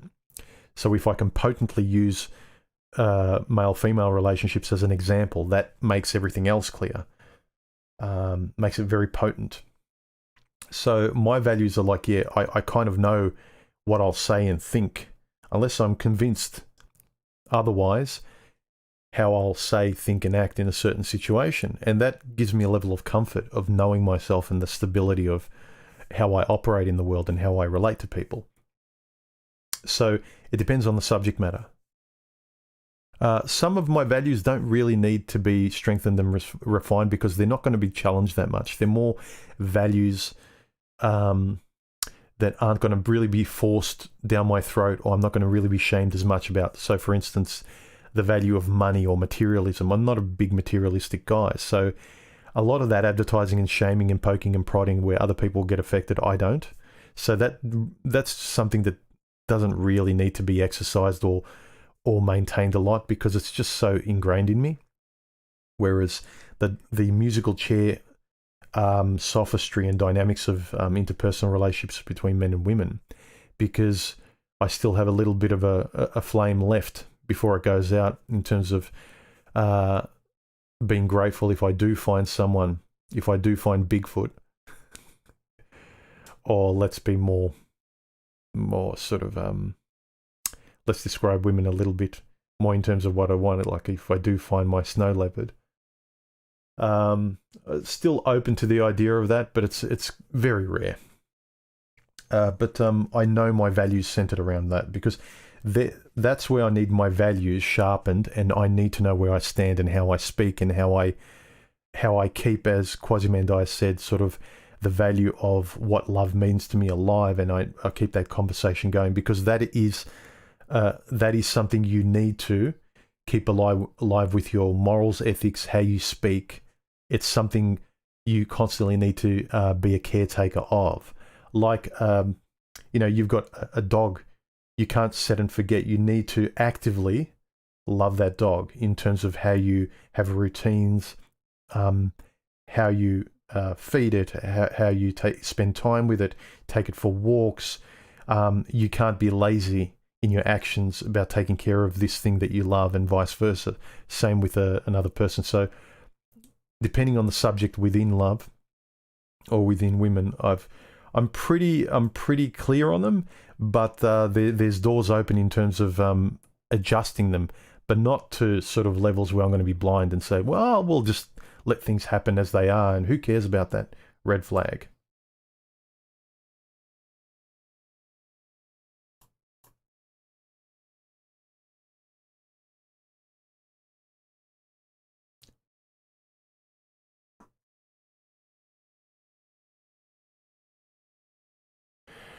Wet Palette Warrior, the rug can be pulled at any moment.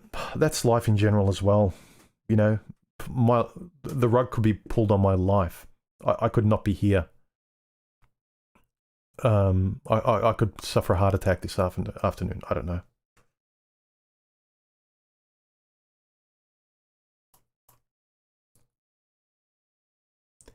Hydrostatic. Human, is it mentally exhausting spoon-feeding analogies to the opposite, SEX? It's sometimes it's exhausting that I have to sort of change my analogies to suit their particular self-referential point of view, because that's the only way they may be able to see my point of view. But sort of the esoteric analogies can't be esoteric or broad in a way that a man would appreciate. Like a man can appreciate abstract analogies even if it's not self-referential, because abstractions are interesting to men if they make sense, if you can grab hold of them. Women can't unless it's self-referential. And they take everything literally. About the only abstract stuff or analogies or the majority of women can just easily understand is if you paint them in a picture that a woman's experience would understand literally. That's exhausting. And at the end of it, you have a conversation with that same woman a week later, and she'll just repeat the same train of thought as though you never explained or talked about it before.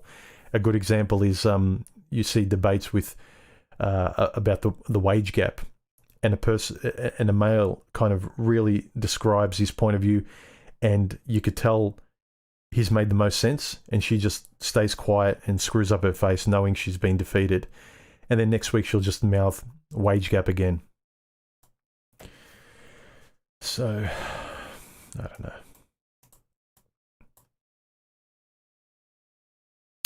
Paul says, I have another one. If you presume every woman's at least worth $40 and she leaves you knowing you got her a present for $40, is it fair deal or not? If you're willing to donate $40, yeah. So the way I look at it is, if I want to express affection or spend time with someone, again, maybe this is the Ayn Rand influence in my earlier years, where I selfishly love. So I want to give her $40, and I selfishly give that to her because that's what I want to do. I don't care so much if I get it back because I wanted to do it. I enjoyed the act and the immediate gratification I got through giving that, because she was worth it in that moment.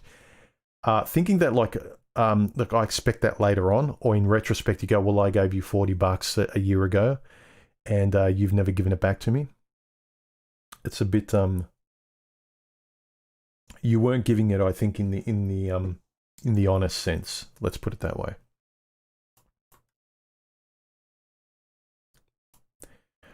I look at it similar to friendship. When you sort of shout your friend a drink over and over again, and then after a while, you notice he doesn't give it back, and then you're no longer friends with them, or you realize them for who they are. You don't kind of go, give me back all the money I shouted you drinks for. It's kind of like, in that moment, I enjoyed spending time with you, and it was honest from my point of view. Don't give more than you're willing to lose. Don't kind of think, well, I'm uncomfortably giving more than I want, but I'm crossing my fingers and I hope this person will pay me back later. You'll just be taken advantage of. Hey Joe 212 says, how are we experiencing consciousness? Sometimes I feel like I'm a small man driving my big body around. Then you see other big bodies and I wonder, is there a consciousness in that big body? Yeah, biology is consciousness, not an individual prefrontal. Most of the time we run on feelings, guys. I'm scripting a video about it, actually, one coming up, about how we make most of our decisions through feelings, not through logic. So don't forget that, and that's the reason why we don't have much free will, because we don't actually make a lot of our own choices consciously. It's only the person that finds an interest in it, like we might. And sometimes it could be the wrong, we could be overthinking things too. But I don't want to get too far down that rabbit hole right now. We've already gone over 2 hours.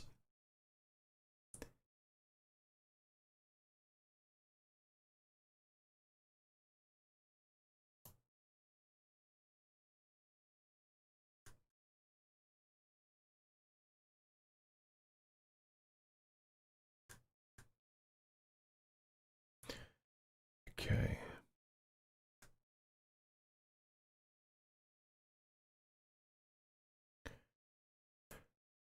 Pele, what's your human? What's your most captivating photograph, and what thoughts came to mind at the time? The most captivating ones are usually in retrospect. Like while I'm taking a photo, I never quite think it's going to be what the end result is once I look at it on the computer or once I color grade it or whatever.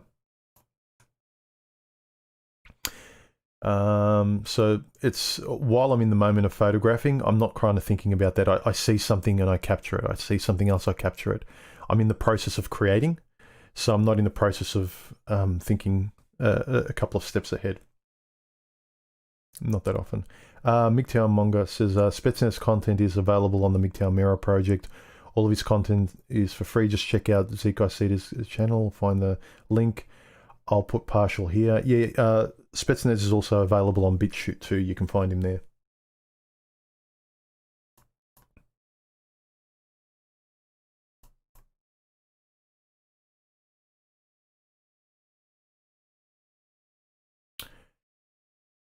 In the gym asks his personal trainer, which machine do I have to use to attract hot girls?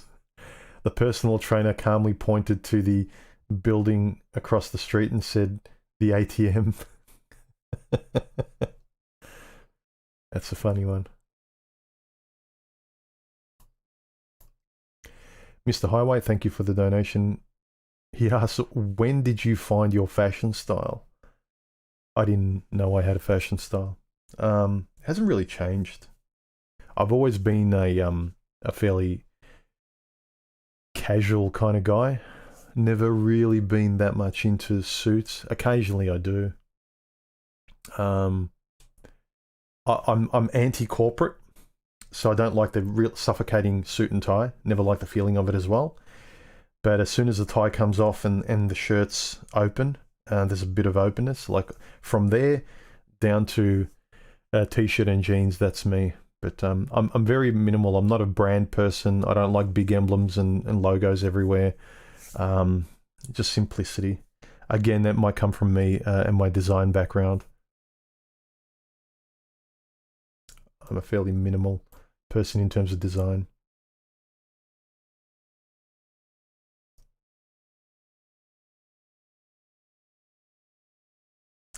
Moisture Patrol, thank you for the donation. His comment is, trying to cure immediate pain with philosophy is like giving someone a broken leg medical advice. Walk before you run. No pun intended. Nastrovia. Yeah. People, there's certain medicine people need at a certain time. Sometimes people give them medicine 10 steps ahead. They give them the weight of something that they're not capable to carry, or completely the wrong medicine.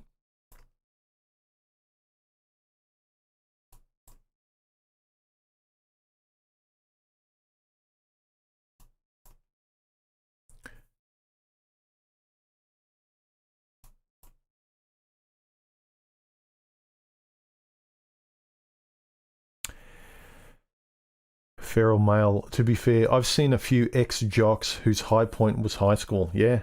And a lot of ex-cheerleaders as well, where their high point in life was being hot or athletic or whatever, and now where their value was later in life, it just doesn't sort of bear any fruit.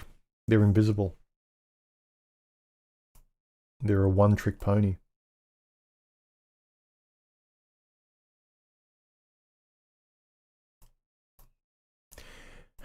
HYM Novak, did the black cat come back? Yeah, he did. He's just crossing my path. Does that mean I'm going to get bad luck?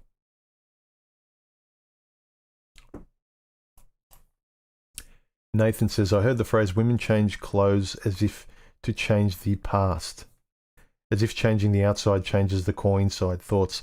Yeah, I mean, sometimes there's something in that. I'm not saying that it's an astute observation, but I think even yourself, if you're in a funk, the easiest way is to change your state. Get up, move, have a shower, put on a different t-shirt, you know. The easiest way to kickstart something is to change the external, the easiest thing. CK, what is humans' age? 50. Not yet, but almost there.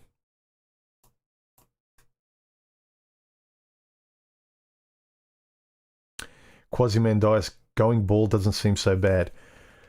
Yeah, you've got a great head of hair, man.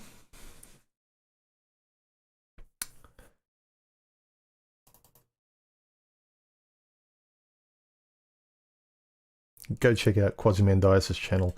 if nothing else, for his luscious locks. Though I'm sure you'll get a lot more if you can get past that.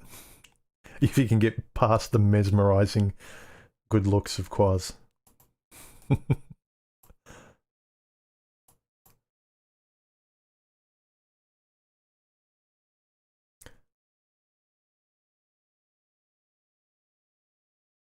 Nikos says, I just turned 39 and I'm single. I feel like people are starting to look at me differently.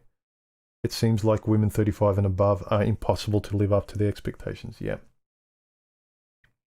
Men and women get more and more invisible as we age, but the thing is with men, there's a little bit like part of me, there's a welcomed aspect of actually being more invisible to women, whether it's from their high expectations or just by, it's also by me not caring as much. Whereas when you're younger, you want to care less because it's driving you insane and you get heartbroken, but you can't help but want them.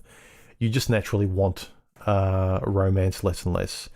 And the degree to which you want a woman or would like a woman in your life is very much a take it or leave it proposition based on your values. What you value is your family and friends and what you do have.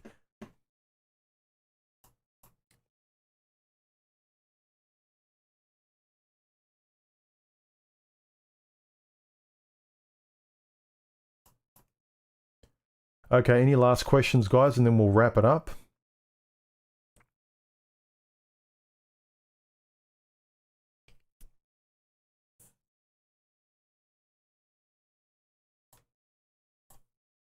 Thank you, Jason, for the donation and super chat. Happy New Year to you too as well, and thanks.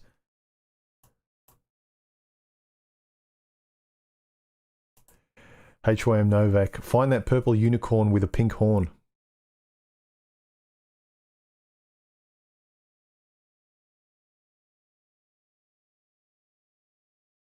Yeah, it's almost like when they throw that dismissive comment, you just keep picking the wrong women. You just keep picking the wrong horses. You need to pick unicorns. They're everywhere. CK says, I believe human will find his true soulmate soon. Yeah, if she falls from the sky, considering the fact that I don't really look, and I care a lot less than I used to, I don't see how it's going to happen very easily. But then again, you know.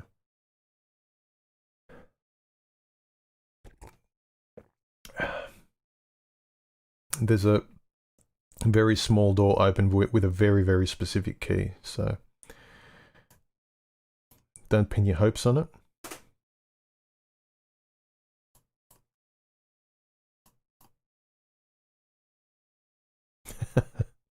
HYM Novax, marriage is a good way to ensure that your SEX life goes down by a good 80%.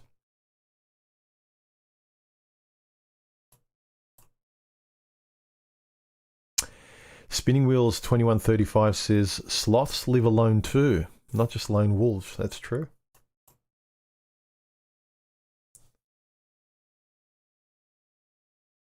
Mice. Elf says, a dog is the most lovable creature on earth. I agree. The most known human kind of relating type creature that you have, that commonly people have in their lives.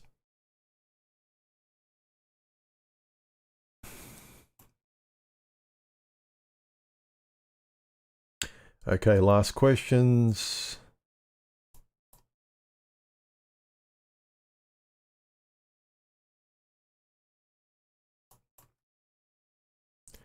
Remember, guys, I'm not going to see the questions unless they're highlighted because I'm going down, down, down.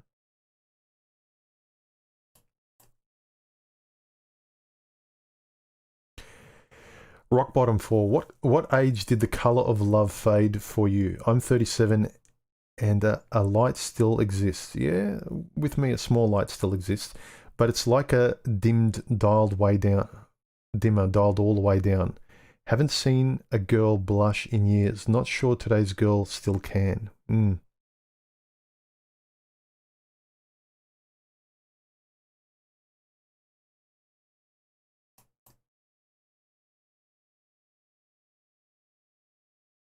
Feral Male says, if you loan someone $20 and you never see them again, it was probably worth it. Again, let's reference Hemingway. The only way to trust somebody is to trust them. So say you do want to give someone $20 or what you're prepared to lose, give them no more unless you can sort of see that it's reciprocated.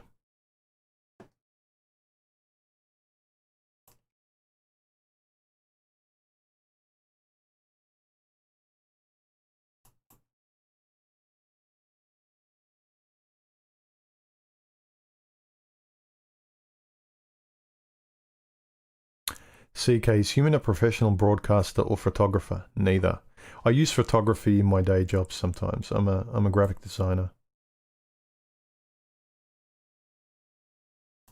And I do some videography and all that kind of graphic design / web photography, video work, multimedia, but mainly graphic design.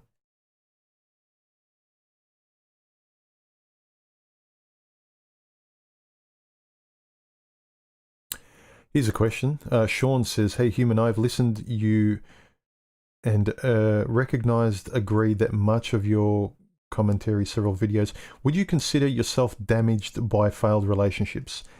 In some ways, maybe, yeah, if I'm being honest, objectively, but I hope I've kind of learnt, and because I'm aware of it, and I know I'm not perfect, and all that kind of stuff, is that I've learned from it, and I learnt where I don't want to be poked and prodded again. I know what doesn't work.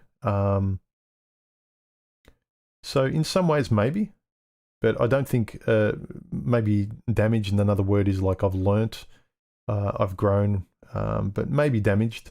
Maybe there's certain parts of me that, certain doors that can never be opened again because of the damage. I'm not sure.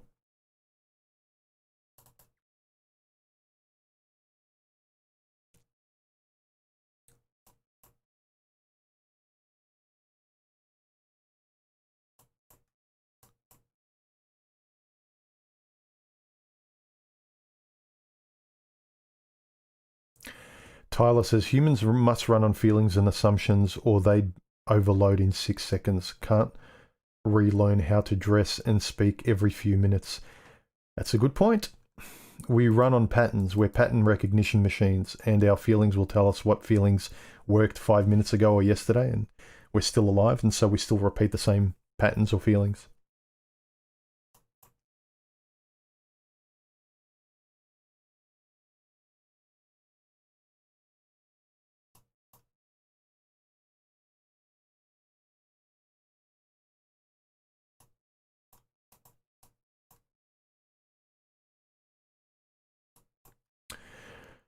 Okay, guys.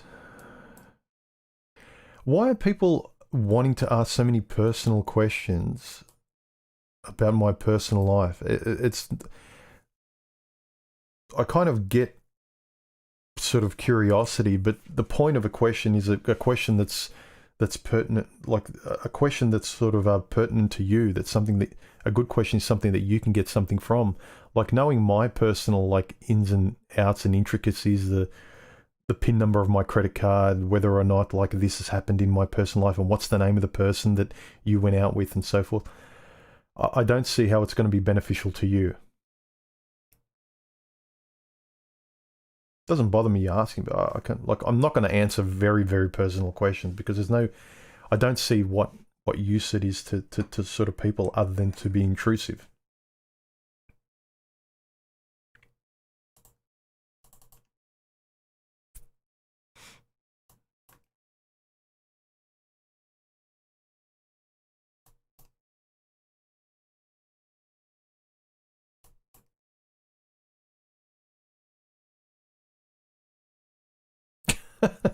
Marks the Fee says, human, get more coffee and let's go 1 more hour. No, I don't think people will be able to tolerate me for another hour. And I'll be starting to slur my words.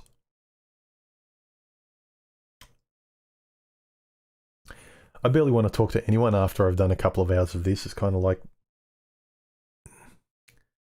I've talked myself out. I like having conversations, but this is kind of this is nice because I'm actually, I've gotten used to trying to imagine someone asking me these questions, and I'm having a semi-conversation with you guys, but nothing beats a real conversation with somebody. But if I'm talking, I'm the one talking all the time. It gets a bit tiring.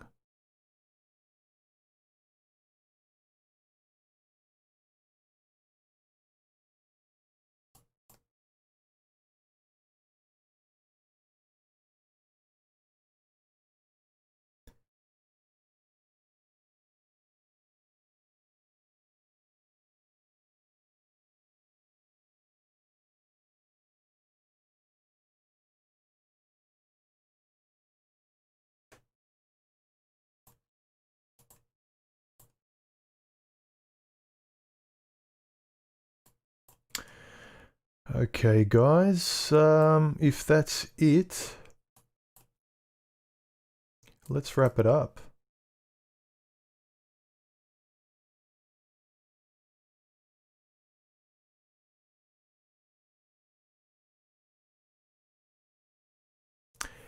Andrew asks, hey human, what's the best way to engage individuals who grandstand on the topic of relationships and marriage?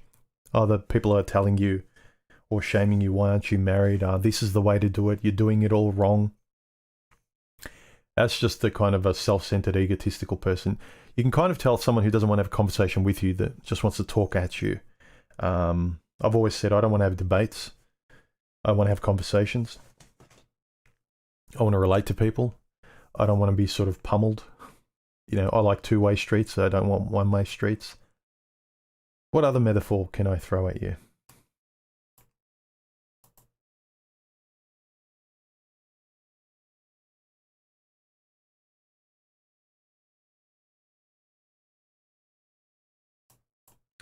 All right, guys.